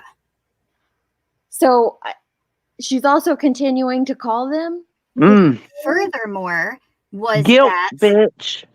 Sorry. was that continued, and half of it is correct, but they thought at first that the gun used possibly was a gun that his mom gave him. But besides that, is that the point is she knew he had a gun in that home. So what? Yep. It wasn't her, the one she gave. The one that supposedly was used was under Holly's name. But regardless, he made the threat straight up and said, I'm not going. It's not going to happen. I'm taking me and them with me. And she knew he had the means of doing it, and she didn't bother to report it. Grain said, when did his mother call the aunt? Saturday. Oh, No. after it happened, you mean? Oh, I don't know. She didn't say. The day they found. As far as Wow. Yeah, because I'm pretty sure. Let me look at the date. Pretty sure that this interview happened the day that they found them. Yeah, that's what Grain was asking. Did Jesse's mom call this person speaking after the crime? Yeah. Yes, it was after. Yeah. Yep, she didn't give them a heads up in advance. She told nobody, nothing, no one, nothing. And then No. after it happened, she contacted them and was like, "Oh yeah, he called me on Saturday and said he was going to do it." Yeah, you're also responsible. You are to be held responsible, and they won't be able to. And it's, it'd take everything in me not to show up at her house. Oh, that was infuriating hearing that she called on Saturday because he was threatening this and did nothing. Yep. And I want to know, I don't know if they go on to talk about it, Burton, and I'll definitely be listening to this later, but did why is she continuing to contact them? Like, what is her purpose behind harassing this family? Yeah, I don't know. I don't know, but she did say like straight up, and I'm assuming that was probably the final straw. When they heard that part, that was probably when they told her to go kick rocks and don't you contact us anymore. Right. I think it could be guilt. Guilt could be causing her. She might not feel like she's harassing them. She might just want to keep explaining herself because she knows she's guilty. She is partially responsible now. Yep. Mm. Yeah. So many people. I did hear this too about how Holly had found out just a couple months prior that he was on the registry, and he paid an actress to pretend to be his victim and tell Holly all of these things. That was this man is so extra. He's going above and beyond, and that's why I feel like there is absolutely the potential, especially since he knew when his court date was, that it was premeditated. And if it was, there's evidence of that somewhere in that, on that home, in that property, in that Yep. locker, somewhere. Yeah. And the list of names and birthdays, that's still throwing me for a loop. Were you here, Burden? Did you hear me share that? No, I've been told that a little bit about that. Not much. I'd love to hear you reshare it. It was in that article under that video that you were mentioning to me earlier. Mm-hmm. And in the article under it, there's more information that wasn't in the video. I think it's in the Oklahoman is the news agency that put it out. But Justin had returned back to the home a third time before law enforcement got the OSBI involved. And he claims that he found the receipt for the padlocks, and they were bought just a few days prior. Now, that doesn't mean it was all the padlocks. It doesn't mean that there weren't padlocks there before that, but he did find a receipt and packaging for the padlocks from just a few days prior. And he also found a list of names and birth dates and the potential victims. Yeah.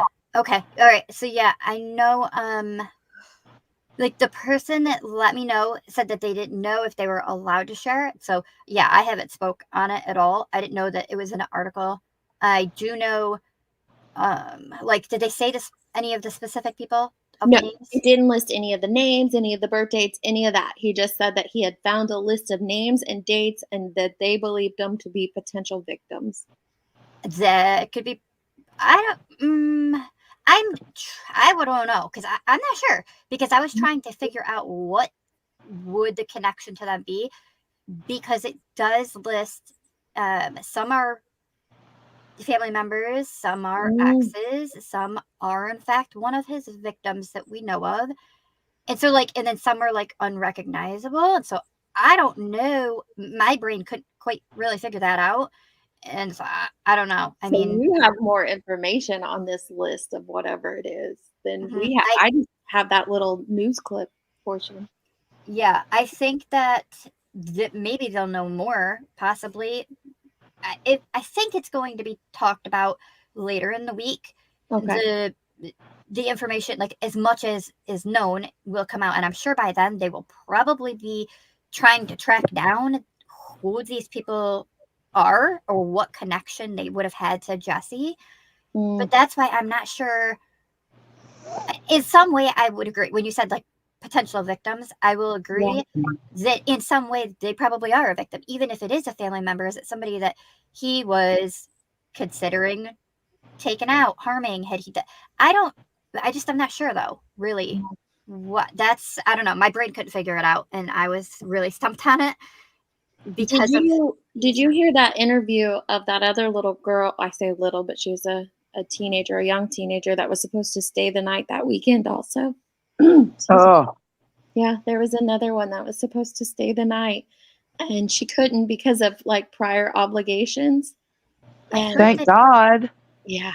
I heard that I think actually the lady that's on the interview on this one, I heard that it was a few different girls had been invited. It was like multiple girls that got invited to go, and that there were a few more than one, but I'm not sure what it ended up as. But yeah, I think it's the one that said that there were a bunch of girls invited, and the only ones that could make it were Ivy and Brittany.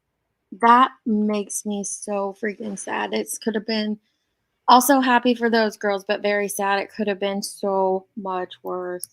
Yeah, it really could have. And it It's a really short clip. I can pull it up here real quick. It does make you wonder too, like, again, the planning of this, how much of it was planned. And I mean, before, like, there was some question about, is it possible that he had already taken his family out and then pretended to be his daughter, inviting the girls to come over? But I don't know. Yeah, I don't know. Based off the timeline, I'm so unsure.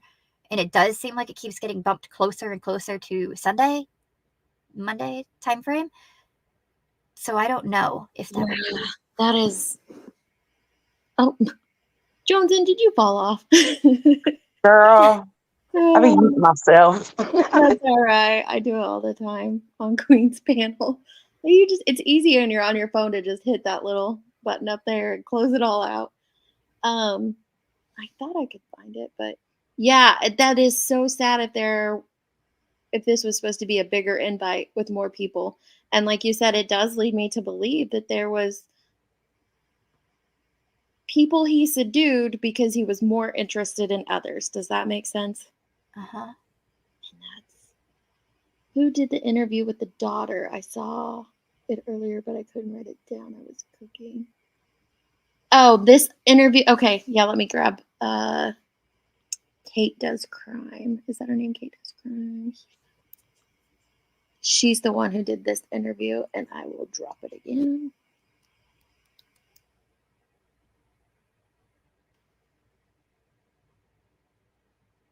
I did mean to keep listening actually to the other one of the most recent victim that was supposed to be going to trial.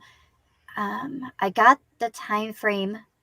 What day did I tell you guys? I don't even remember now. I know it was at 7:19. Remember that? Sunday night. Yeah. And so I wanted to keep listening a little further and see if I could find out when she sent it. Thinking of all that come up in this case, he might have killed his family, installed devices, then started his wrath on the girls. Sadly, I think that's a strong possibility too. I mean, we don't know, but it sure does feel like it, doesn't it? And he says he did pick them up. Oh my God. Oh my God. No, that wouldn't make sense. Did you? Oh my God. Did you think of something and then unthink it? Yeah, I was thinking, okay, if that did happen, what? Okay. Like a night. I'm just gonna put it out there bluntly. It's like he induced a night from hell on these girls. Like, and it just feels Absolutely. like those 3 girls, which it is, again, it's weird that it was Riley and not, is it Tiffany? I get the names, Tiffany or Brittany. Well, I can't remember which one's the family. almost. What if? No, because Ivy was the one that was supposedly there Friday, and or did they both get there Saturday? I don't know if that's true. I know that was said. I can't remember who said that, but then her mom talked about, like, I watched her mom's interview and she talks about how she went over Saturday. Oh, Jesus. Okay, so then that would go. Okay, so what if the family was out in the field? No, because he said he didn't think, oh my God, my brain. He said they were in a heavily wooded area. Well, I was thinking, what if he killed the family, put them out there, pretended to be one of the girls, invited the girls over, picked Ivy up, did what he did, killed her, picked up the next one, did what he did, killed her. That would kind of explain why they would be spread out, because he's just taking them and dumping them. Well, that's a possibility too. Instead of them running away, just. Oh man. Man, that breaks my heart. And I agree, Grain. I think he used Tiffany to get those girls there, and then she wasn't of value to him anymore for whatever reason. Oh, Okay, so I'm clicking on so many tabs at this point. I'm not sure where I'm connected, but hopefully you guys, I'm with you. I'm gonna send you the other video, where the most recent victim, she said that she sent. He contacted her 7:19, and then it was asked, did she respond or did he say anything else? And she said no, or oh no, did she block him? And she said, no, I did not block him because I wanted to leave it open if he was going to say anything else, anything further. And it was a violation of his probation. And then that she immediately, the word she used, immediately sent it over to the DA. And here is the link. And that yeah, she said she did it right away. And then, and that she sent over the screenshots of the message that he sent. So she contacted the DA immediately with it and the pictures of the proof. do you have the timestamp on this one, hon? Oh yeah, I do. Here, it is at, go to what, if it's not already on that area, go to beginning 155. I'm gonna mute and make sure that that's far enough back.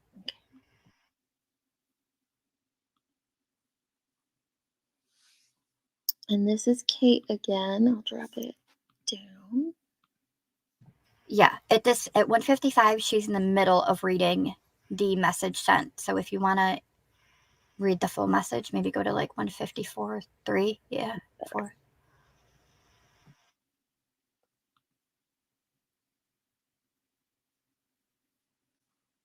Literally been in tears up here listening to them, and Yeah, I got a little ticked up. I'm really grateful to you ladies for speaking up, for others, for all of us to learn about this titty bitch pig. But I'm really grateful that you guys had the courage to do something.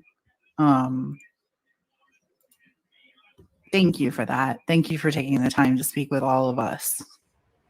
And just for reference to the chat. So this is the account that, for reference, the 2 women that are on the bottom of the panel are each of his victim. The one at the bottom is the most recent one, and the one just up from that is the one that he served time for. Oh, darn it, I was muted again. So the K and then the one with the brown hair above it, yes, are the 2 victims. Yes. Okay. Yeah, the bottom one there is Caitlin, and then the top one is Crystal. Yeah, And I recognize that was Crystal based on her avatar because I saw the well, I don't think she did a verbal interview, but her picture was in the interview about. She did one with the media and was not happy with the way that they cut out the part she felt was most important. Oh. And yeah, and that's why like she really wanted to go up and be able to speak. She wanted to have her say and be able to have her opinion on this. And so Kate allowed her the opportunity to do that. And then I have seen her since. She did one, looked like it was her own. She was in a car driving or something, and she had a little bit more to say. But well, good for her. Sometimes media edits are horrible. Sometimes they just are. All right, let's see here. It's called Holly Days. I'm going to guess that it was Holly's like business account. I don't know what she did, but it looks like, like a Facebook business account. I'm guessing you had him blocked on everything, Caitlin. So I imagine he had to like go through to a different account. Correct. Yes, I'd had all of his social media blocked. I did not have hers, just in case, maybe there was ever going to be a point in which he wanted to, ask me questions. I don't know. I just always left that open, but I didn't. I had him blocked on everything. So he sent her this like picture of him looking like, I guess, sad. Like his eyes are like bloodshot. You can see some like water under his eyes. And this was Sunday night at like 7 something, like 7:14 or 7:19. I don't remember the exact time, but I remember she said 7 It was 7:19 p.m. 19. Sunday. Okay. I got this. So she received it at 7:19 p.m. on Sunday night, and he obviously sent a selfie that he possibly took right then and there. That would be very important to law enforcement, I would think, in determining if he took that picture, what other pictures did he take with that phone? It could be the smashed phone, unfortunately, but Well, I'm curious too. I wish I could see the picture better because I am curious if it looks like there's a person in the background behind him, or like I'm wondering just the back, the scenery. I can't see. My eyes are not good either. Is that the one I sent you, Dee? yeah, it is. I've seen a better shot of it. I'll see if I can log into my Discord on here and grab yours. But Yeah. I think it's a computer chair and like a curtain. Yeah, it looks Okay. like he's like sitting in the living room. See, that's what I'm wondering. That would be interesting for police even to know what at that time frame he was still sitting in his living room, and like I don't know. I mean, does he got glasses on his head? Is there anything in reflection, or I don't know. I just kind of wonder if they. I don't think I can make it any bigger. Oh well, that's clear. He did have something on his head. I don't remember, but it might have been sunglasses. I thought maybe, Yeah. maybe not. It's sunglasses. Let me see if I can take it. But if I take a screenshot of this, it's probably just gonna make it really pixelated, blurry. Let me see though. I think it's somewhere. I've seen it, or I heard it was somewhere, but I didn't look into it because I had already like seen it. But now my mind is kind of going further about just kind of wondering what room is he in, and then if those are glasses, if there's any reflection. I don't know any of that. Yeah. Okay, I'll see if I can get that picture that Johnson sent me. Yeah, I ran across it and I sent it to Deets. I was like, I kind of want to put this out, but I kind of don't. Just Yeah, in like case. at the time we didn't know. We'd only seen it in a few places, so we weren't sure if it was. If you have it, then after you play this, you could bring it up. But Yeah, real quick, and I'll keep playing this for now. It was 7:19 p.m. 19. Sunday. Okay. I got to read the second time. And he said, I did exactly what I promised I would do when I got out. I got a marketing job making great money and was being advanced. Been there 2 years now and made a great life like I promised I would do with you. Now it's all gone. I told you I wouldn't go back. This is all on you for continuing this. And that's all he said, right? Like you didn't say anything else? Yeah. Or did you block him that's all. after that? I would have blocked him. No, I did not block him. I just left it because he was out on bond for the charges against me. So this was a violation of his bond, contacting me, the victim. Yeah. They had grounds to revoke his bond over this. So I did not block it just in case there was anything else that he happened to send. I left it open right away. I called the district attorney and I said, hey, he just sent me, some messages on Facebook, and sent them over to him because this is the first time I had heard anything from him in probably 4 years. Wow. Hold on. Is the woman talking? I couldn't even imagine. Like, is the woman talking the one he caught the charge for in 2017? Yeah. The one that was going to trial with him? Yes. Yeah.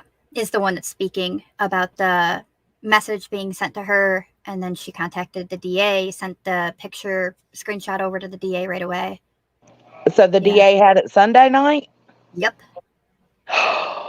Yeah, that's why I was like, oh, guys, I think she might have said it when she was talking to us, and yeah, that's mind blowing. I just can't. I can't. So he had that information Sunday night. The mother had it Saturday night, and no one interfered in any of this. Wild, right?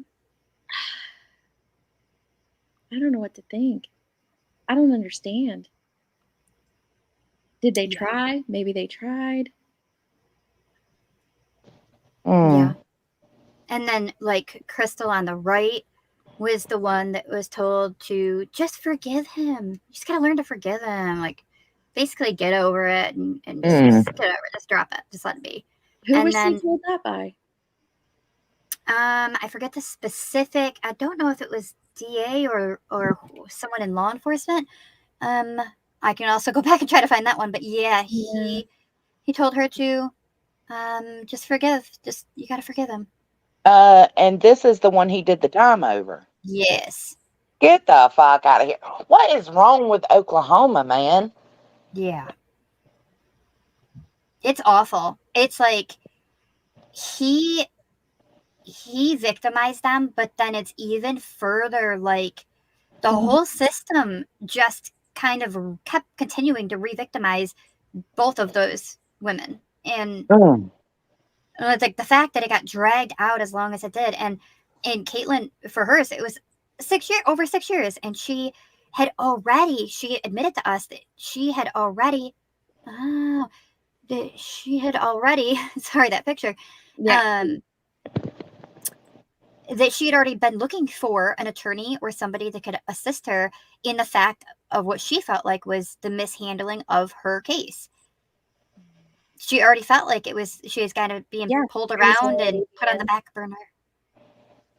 Wow. Yeah, they all messed up. They all messed up, in my opinion. And then it seems like he's saying that he was planning a life with her at some point. Said I did exactly what I promised I would do when I got out. I got a marketing job, making great money, and was being advanced. Been there 2 years now and made a great life like I promised I would do with you. So he's saying that he made a great life like he had promised he would do with her. She was whatever. He said, now it's all gone. I told you I wouldn't go back. This is all on you for continuing this. And that's where that sheriff or whatever he was said that he thought he was talking directly to her situation. I disagree, especially if he sent this Sunday at 7. Sunday, yeah. He was saying, no, this is all on her, that these murder-suicide was. And I don't know. I want to know what that unsent message was. Yeah, Damn me it. too. I wonder if there's a way to get that from your notifications. I've done that sometimes. Like if the message pops up in the notifications, and even if they go in and delete it, it's still, if you have an iPhone, it's still stored in your notifications, at least partial. It's that way on YouTube too. I'll have people that they may change their mind and delete whatever, but yeah, in our notification, you can read at least part of the message. That's still in the notification. Yeah. I don't know if you guys can make it out, but on top of his head is the sunglasses. And then behind him is that Scrabble wall thing in the living room. And so he's sitting on the couch here in this screenshot. Looking completely damn normal. Psychotic as hell. He looks really different though from his original mugshot. Did you notice that in that one video when he was first arrested for the original rape charge? He looked bad on drugs. And then he got bigger as his mugshots progressed, and now I think he's been on drugs for a little while because his face is definitely slimmer than it was it in is. that picture. And I'm not trying to lay blame on Holly, but I feel like she had to know something was up. She had to, and it speaks volumes when that one dude was like, this dude was a monster, and so was she. And to me, I don't want to victim blame. I wouldn't say she was a monster because we don't know that, but I would say there's no way she didn't know there was something. Something. I mean, you got chains at your headboard. Come on, man. I mean, that's more okay. So, Johnson, we were talking earlier that some people are freaks in the bed. More power to those people.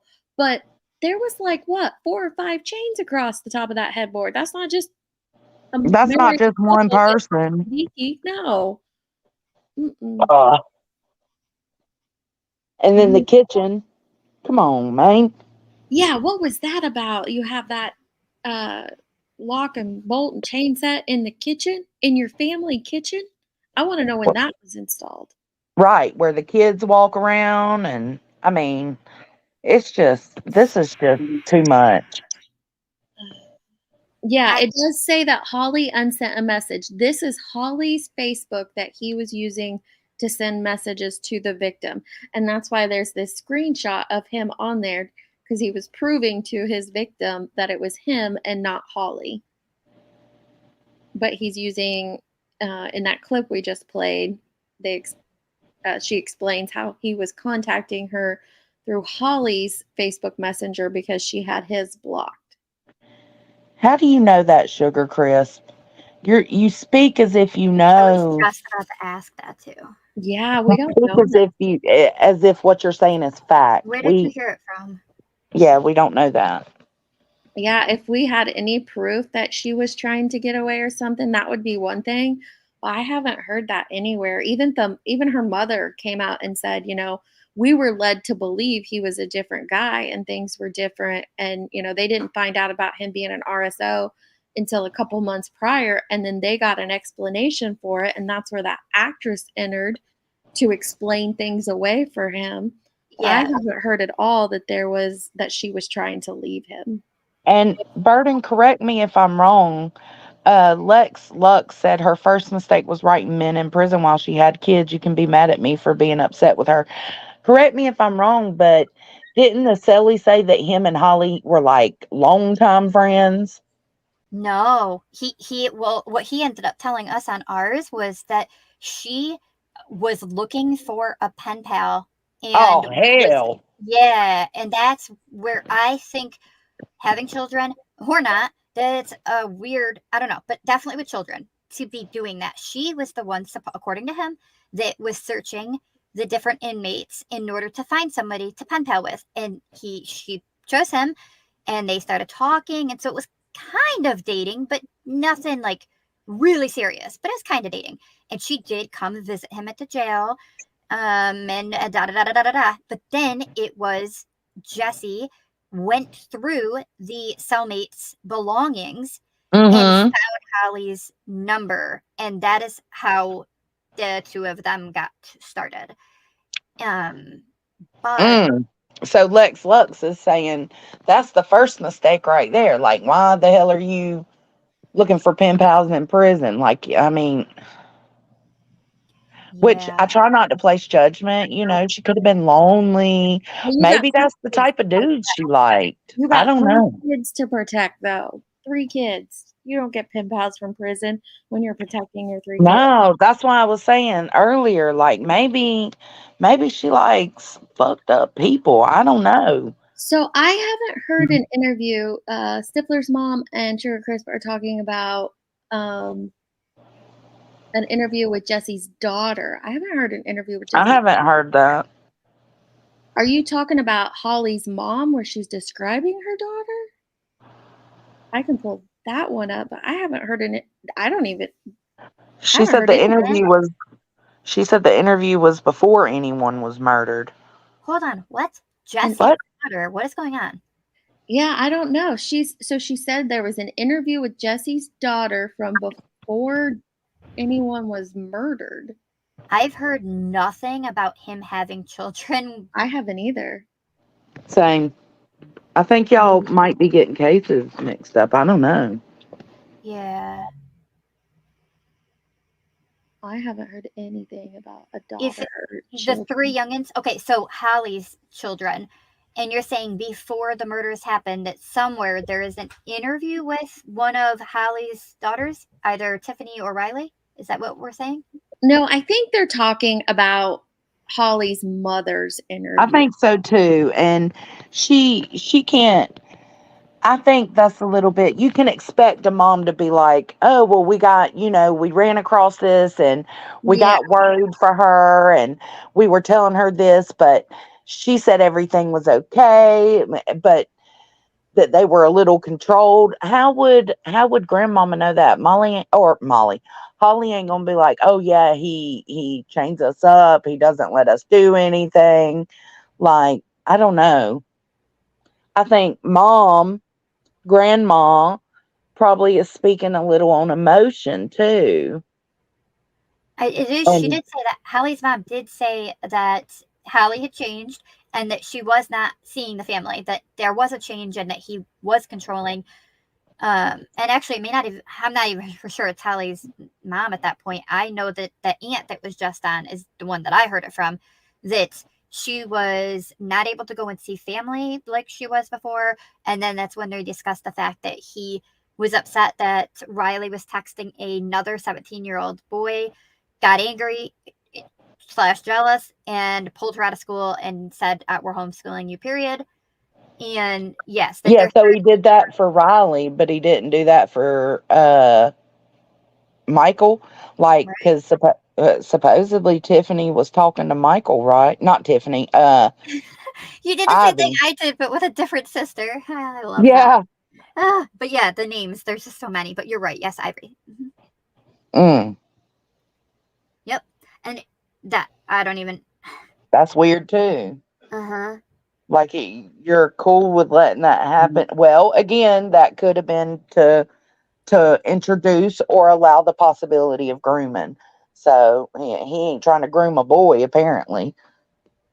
Well, I mean, then my brain kind of goes even further. It's like not a good thought, but if he already kind of had some stuff in grooming and whatnot with Ivy, is it possible if Ivy and Michael were in a relationship, it was something that if he was recording videos and sending Possibly. it, could he have been using Michael and Ivy to, be a video or? I wouldn't put it past him in this case, honestly. So this is the interview with, it's not about grandma or mom. It's an adult daughter that had no contact with the wedding. She had contact with his children.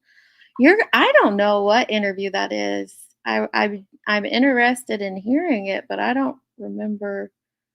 I'm talking about the dude's adult I have not heard anything. She says, I'm talking about his adult daughter that has nothing to do with him because he sexually molested her. Are you talking about his first rape victim? That's not his daughter, but I'll keep looking for it. This is the one with the mom where she says he's controlling.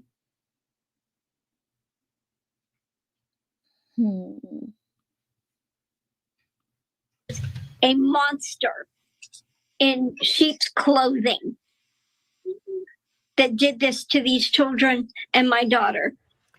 You feel for her, a mother speaking out after she says her daughter and 3 grandchildren were 4 of the 7 bodies found in a mass killing in Henrietta.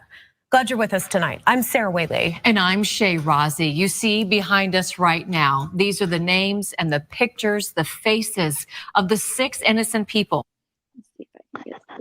I find it hard to believe that he was in sheep's clothing.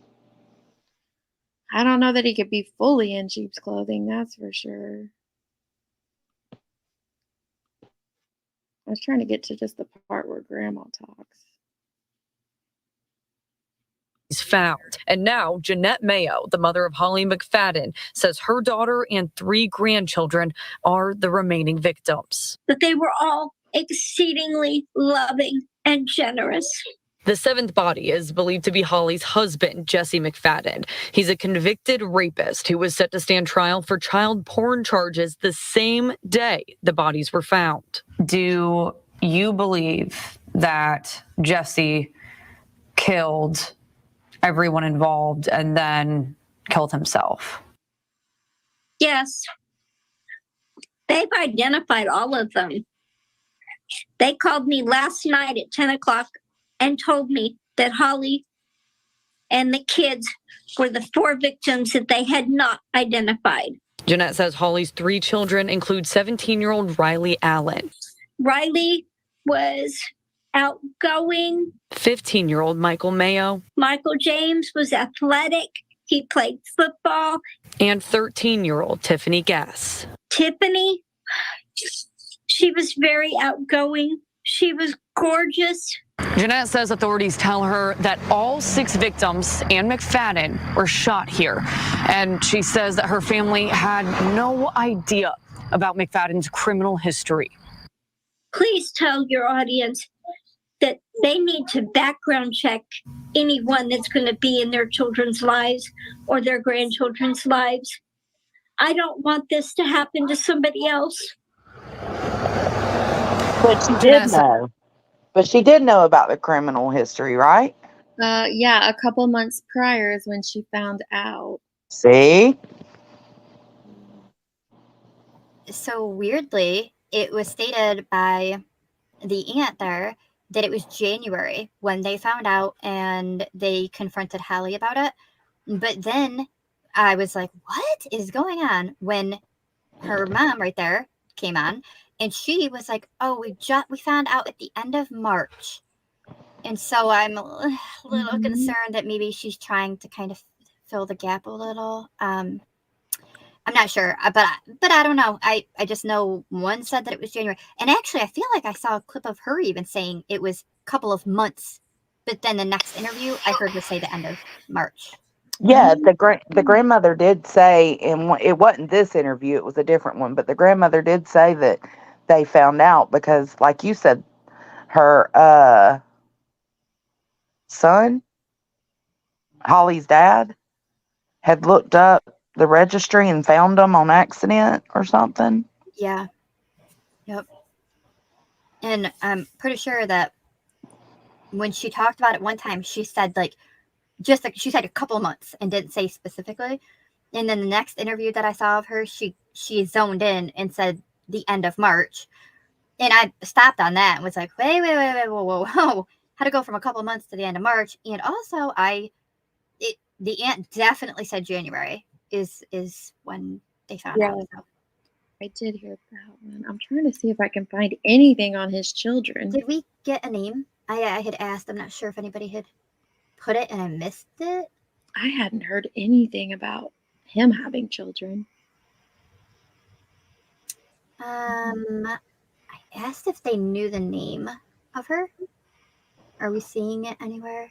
We need a cork board, some push pins, and some note cards. I feel like that meme from It's Always Sunny in Philadelphia or whatever. The math? Yeah, he's got the string and he's like trying to connect all the dots. That's me right now. You can send it to my email. It's in my about section if you find something on it. Yeah, because of all of the everything, I've never heard that he had any children, let alone an adult one that he had supposedly done something to as well. I hadn't heard that. Well, this is kind of so. Here's an article. It says Heather Pettigrew, which is her mother, said her family was kept in the dark about. Oh no, it's her sister. Her sister Holly's marriage to Jesse McFadden, revealing exclusively to the Sun that they only learned about their nuptials a few months ago. We heard that. They were married on Christmas Eve, but then we found out later they were actually married earlier, right? Yeah, and that was pretty wild too. The fact that they even lied, said it was December 24th, and they had a cake and all the things, and then they found out it was May 25th, and she was still married to another man, and just legally got divorced on May 22nd. 3 days later, married to Jesse.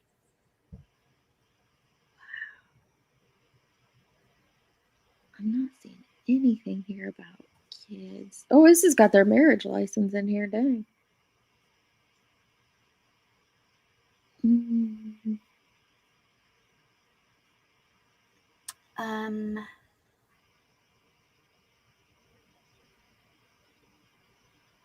I'm looking too. This is what the sister says. She said, she branded McFadden a psycho who manipulated her sister from day one. I don't believe she ever had any clue as to who he really was, she said. Psychos like him are good at smooth talking and manipulation. She was lied to and manipulated from day one. She would have never knowingly put her children or anyone's children in that danger. I didn't know him well, only met him a few times, and he mostly stayed in his computer room except when he came out to eat. I had no idea about his past or that he was capable of these horrific actions. which that kind of tracks that computer room that he was kind of. Absolutely. It confirms Yeah. everything we're thinking. The mom said he was very demure. I can't say that word. Demure.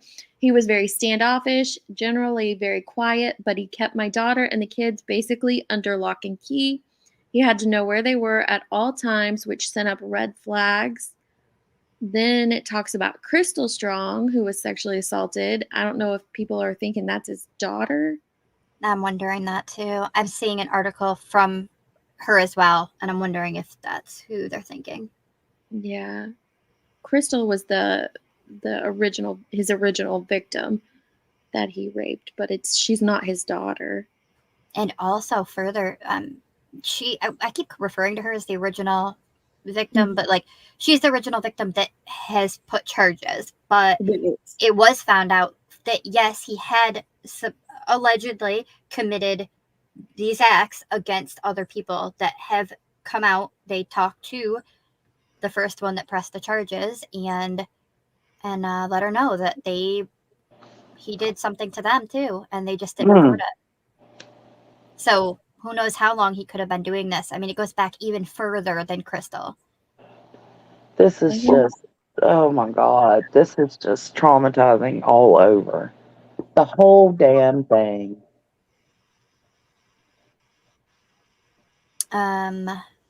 What do you mean monitors by the bed? I haven't. Have you heard anything of that, Burden? That there was monitors by the beds? I thought there was 2 separate set of computers. We'd have to watch that video again, but I thought there was a set in the living room and a set somewhere else. I don't know. I took monitors by the bed to mean like cameras or something, but yeah, I guess you're right. Computer monitors. Duh. Yeah. Yeah, I think there was one in a bedroom and there was one in the living room. I know. I agree, Hippie. She just never Googled him. But if she reached out to him in a prison, she knew something. I mean, there are those people that are just so desperate for love and attention and feel the need to be needed. She could be one of those types of people where you ignore things because at least you have somebody here. So Ivy's dad, and I'm really proud of him and happy to hear that this is where he is with this, and I fully support him. Says, quote, to get to save some other children, to make a change in what I want to do, and said that he was determined to, quote, tell Ivy's story and our story and get our government officials and everybody to start speaking up loud and keep those pedophiles in jail. Good. And did you get to hear the DA talk? Yeah. Okay. I was happy to hear that it was asked. They said, well, what did he say he's going to do moving forward? And he did say, supposedly, that he wants to have there be changes, wants to view any SA case a lot stricter, more seriously, and to keep them. So I was happy to hear that. And I was happy to hear him. He's the only one, actually, I feel like, that has taken any accountability, even a little bit. He said, he wasn't in charge of the previous cases. And he said, yeah, they dropped the ball. So I was. Yeah, he's the only one. But everyone else deny and push it off. No one, something yesterday, I can't remember what it was, but they pointed and they said, no, it's not us. It would be those ones or those law enforcement. And then they contacted them and they said, no, we did that, but the rest, no, that's not us. That's on them. It's just finger point. They're just crossing. Ask them. Nah, I don't know nothing. You ask them. And we're not responsible. They are. And I'm like, that's infuriating. Burden, do you know if in that video where the board with the chains at the bed, do you know if that was the parent, Jesse and Holly's room, or if that was one of the girls' rooms? Yeah. I believe that was the parents' room, I believe, but it was pointed out that Tiffany's bedding, her Yes. bed was on the bed. And her cow slippers were on the floor. Yes. Yep. But that was Holly and Jesse's room. But she had some of her stuff in there. I thought so. Which isn't too abnormal. I mean, my kid comes in here with his pillow all the time. So I don't know if I could take that and run with it, but it's possible. Yeah, but that's also scary because it's like, yeah, but you don't have as far as I know, you don't have any I say anyone Toys? convicted of anything inside your home, like that sleeps in that bed, and then your son comes and joins. Like, I just feel like the children wouldn't naturally gravitate, the girls for sure, wouldn't naturally gravitate to joining that bed. Unless, of course, there's grooming and such. But well, I want to know. No, just I meant like if Jesse say was in the living room on the computer or whatever, and Holly's in bed just watching TV and a daughter wants to go in and snuggle with her mom, it wouldn't be so outrageous to think she took her pillow with her. But I mean, we just don't know. But I do agree that the toys, and that's what I was asking Deets earlier, is like, I know when your kids growing up, they did not just stay out of your room. They would come in there constantly. And that's how it is with mine. So you telling me them kids seen all that. All of it. Yep. And then also that brings to question as well that Holly told her parents, supposedly, and nobody knows where is it not true, or is it true, or who is not telling the truth in this, but that supposedly they would come and check the home once a month. CPS or the law enforcement, whoever it is, would do check-ins once a month and come in and check everything out in the house. And they're like, what?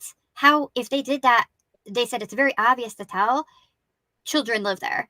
And that for sure Tiffany's room looked like not even just a girl's room, but like a little girl's room. And how is it not possible they would have seen something? And then they questioned, or what, is that even true? Was that just said to the parents or to Holly's mom and dad to make them feel better? Like, no, he didn't actually do all the things. It wasn't like that. I talked to the woman that it happened with. She said it's okay. And also, plus, they come in and they check once a month anyway. It's good.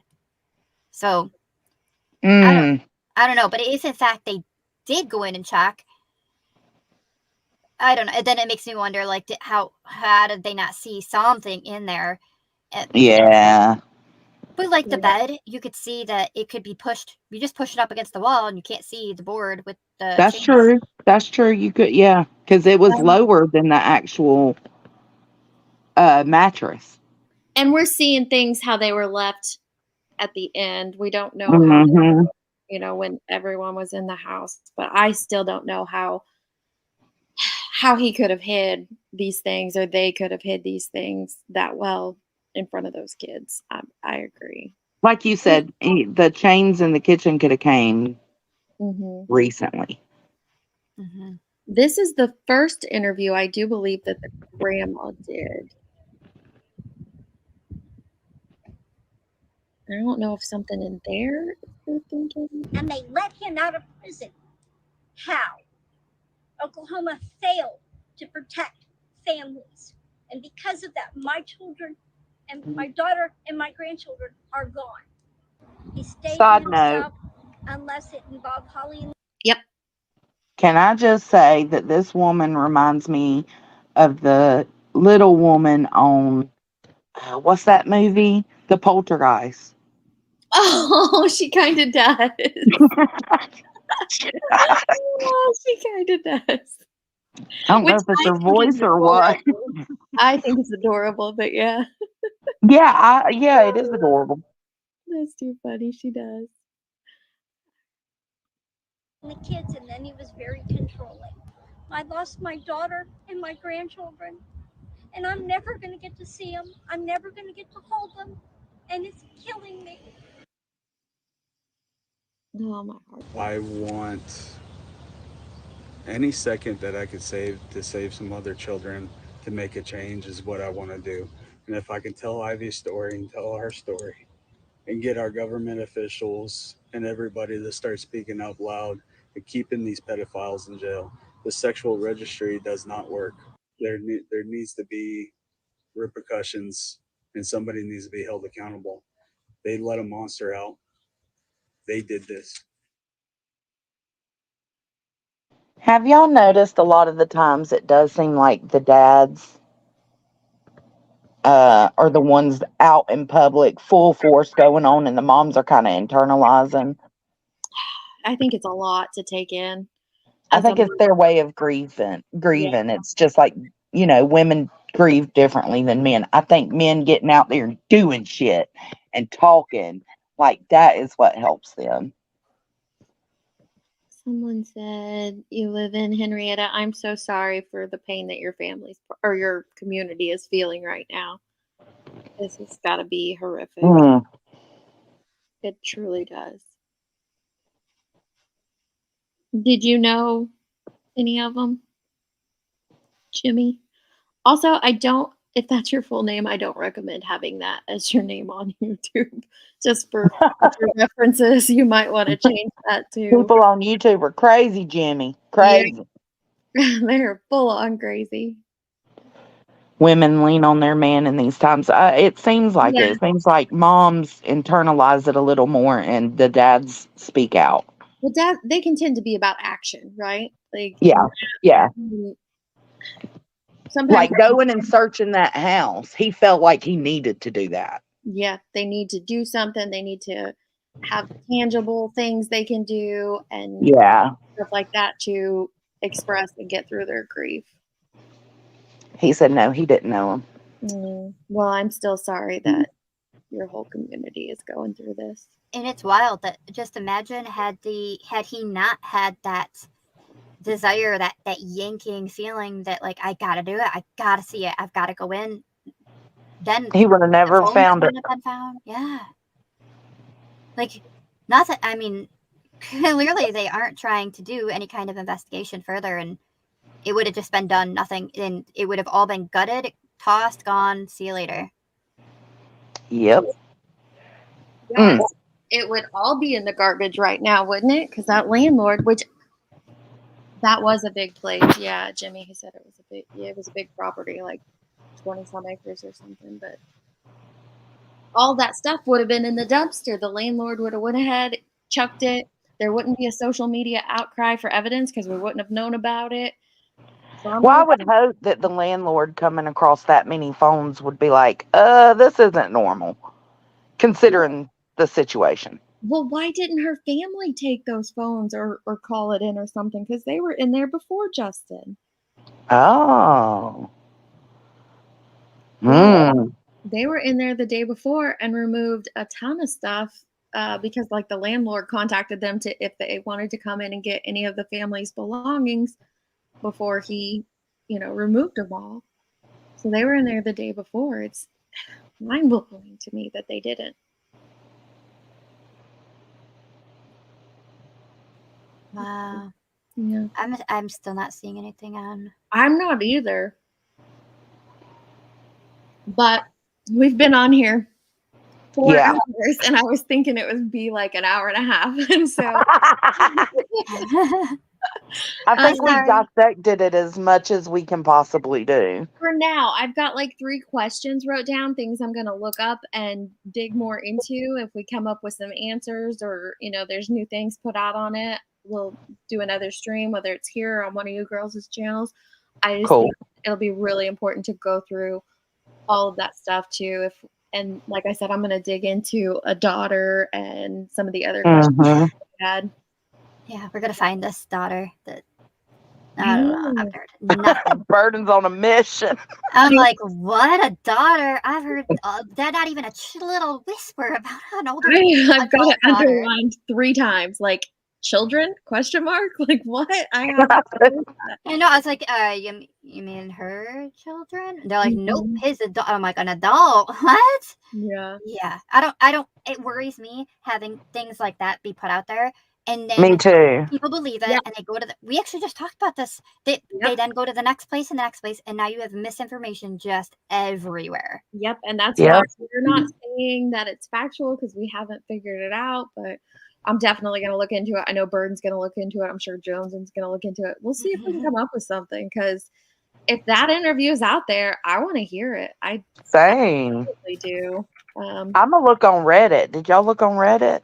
I have not. Reddit tends to be the last place I look, but sometimes Twitter's my last place. is it?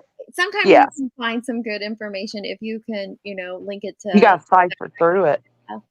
But it can be great. But I was, like I said, I thought we'd be on here an hour and a half. We're opening our pool today, so my poor husband's been out there doing all this work for like the past Oh, year. bless it. I Okay. didn't even get a notification that you were on, and I just so happened to like click over to something. I was listening over to Queen, and then I see, and I'm like, what is going on right now? She was, that's where I was, and then I was like, what deeds? And then I realized you've been on for like 90 minutes by the time I got here. I'm sorry. I never get her live notifications. There's like I 3 don't either. channels, and YouTube. Oh, she's still live, so I'll send everybody over there. YouTube always unsubs me from Chasing Truth. Kid you not. Thankfully, she tells me when she's going live. But Oh, do you know? It did that to me when I had a dang on my original name, and I had a membership, and it unsubbed me from her, and I'm like, what? Like I'm what is going on? Yeah, they don't care. YouTube's like, nope. You don't want to know about this one? I'm like, yeah, actually, it's the main one. I don't know why it does that. I don't know. It's very frustrating, isn't it? I'm trying to grab this link here. Yeah, it is. And All another right, thing ladies. I wish that YouTube would fix is the text on your phone, that it will actually like bring up the list of people, so you don't have to type out the exact name. Yeah. Like letter by letter with all the symbols and things. That is such a pain, especially as a mod. All of you love mod as well, and it's wild because I'll join something and then I'm like, I don't dare say hi until I get to my computer. Yeah, I know. It's very frustrating. So, ladies, have a good day. Enjoy. Thank you so much for coming up and walking us through all this. And thank you so much, Johnson, for helping me with all of it too. This is a lot to sift through, and I think I am going to definitely sit down and write out a better timeline of things and look up those questions. So I'm glad. Well, thank you for having me, babe. Bye, Burden. Thanks, Bye. love. Bye. Bye, B. Burden. Thank you, guys. Cover me up. Thank you. What? Burden. Oh, I just saw Burden's message in the back chat. Let me grab their links too one more time. And so Queen's Live, if y'all want to head over there, I didn't even know. I'm sure she's got something interesting going on. She always does. It's the watering hole of YouTube, I call her. Here is Jonesin. Make sure you guys are subbed up to Jonesin. She has covered this several times and has, I love her commentary on it, always. And then Burden has covered it. We dropped Kate's link in the chat earlier, so make sure you're subbed up there because she's had quite a few people on doing interviews, and I need to go back and listen to those interviews. They are really good, I've heard. And here is Burden.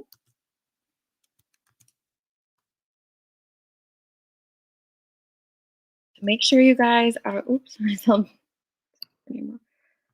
You guys are subbed up to them. And if we find all those answers, if I find them or one of the girls find them and they go live about it, I'll share it out on my community tab. But thank you guys for all being here, and I'll see you on the next one. Love, love.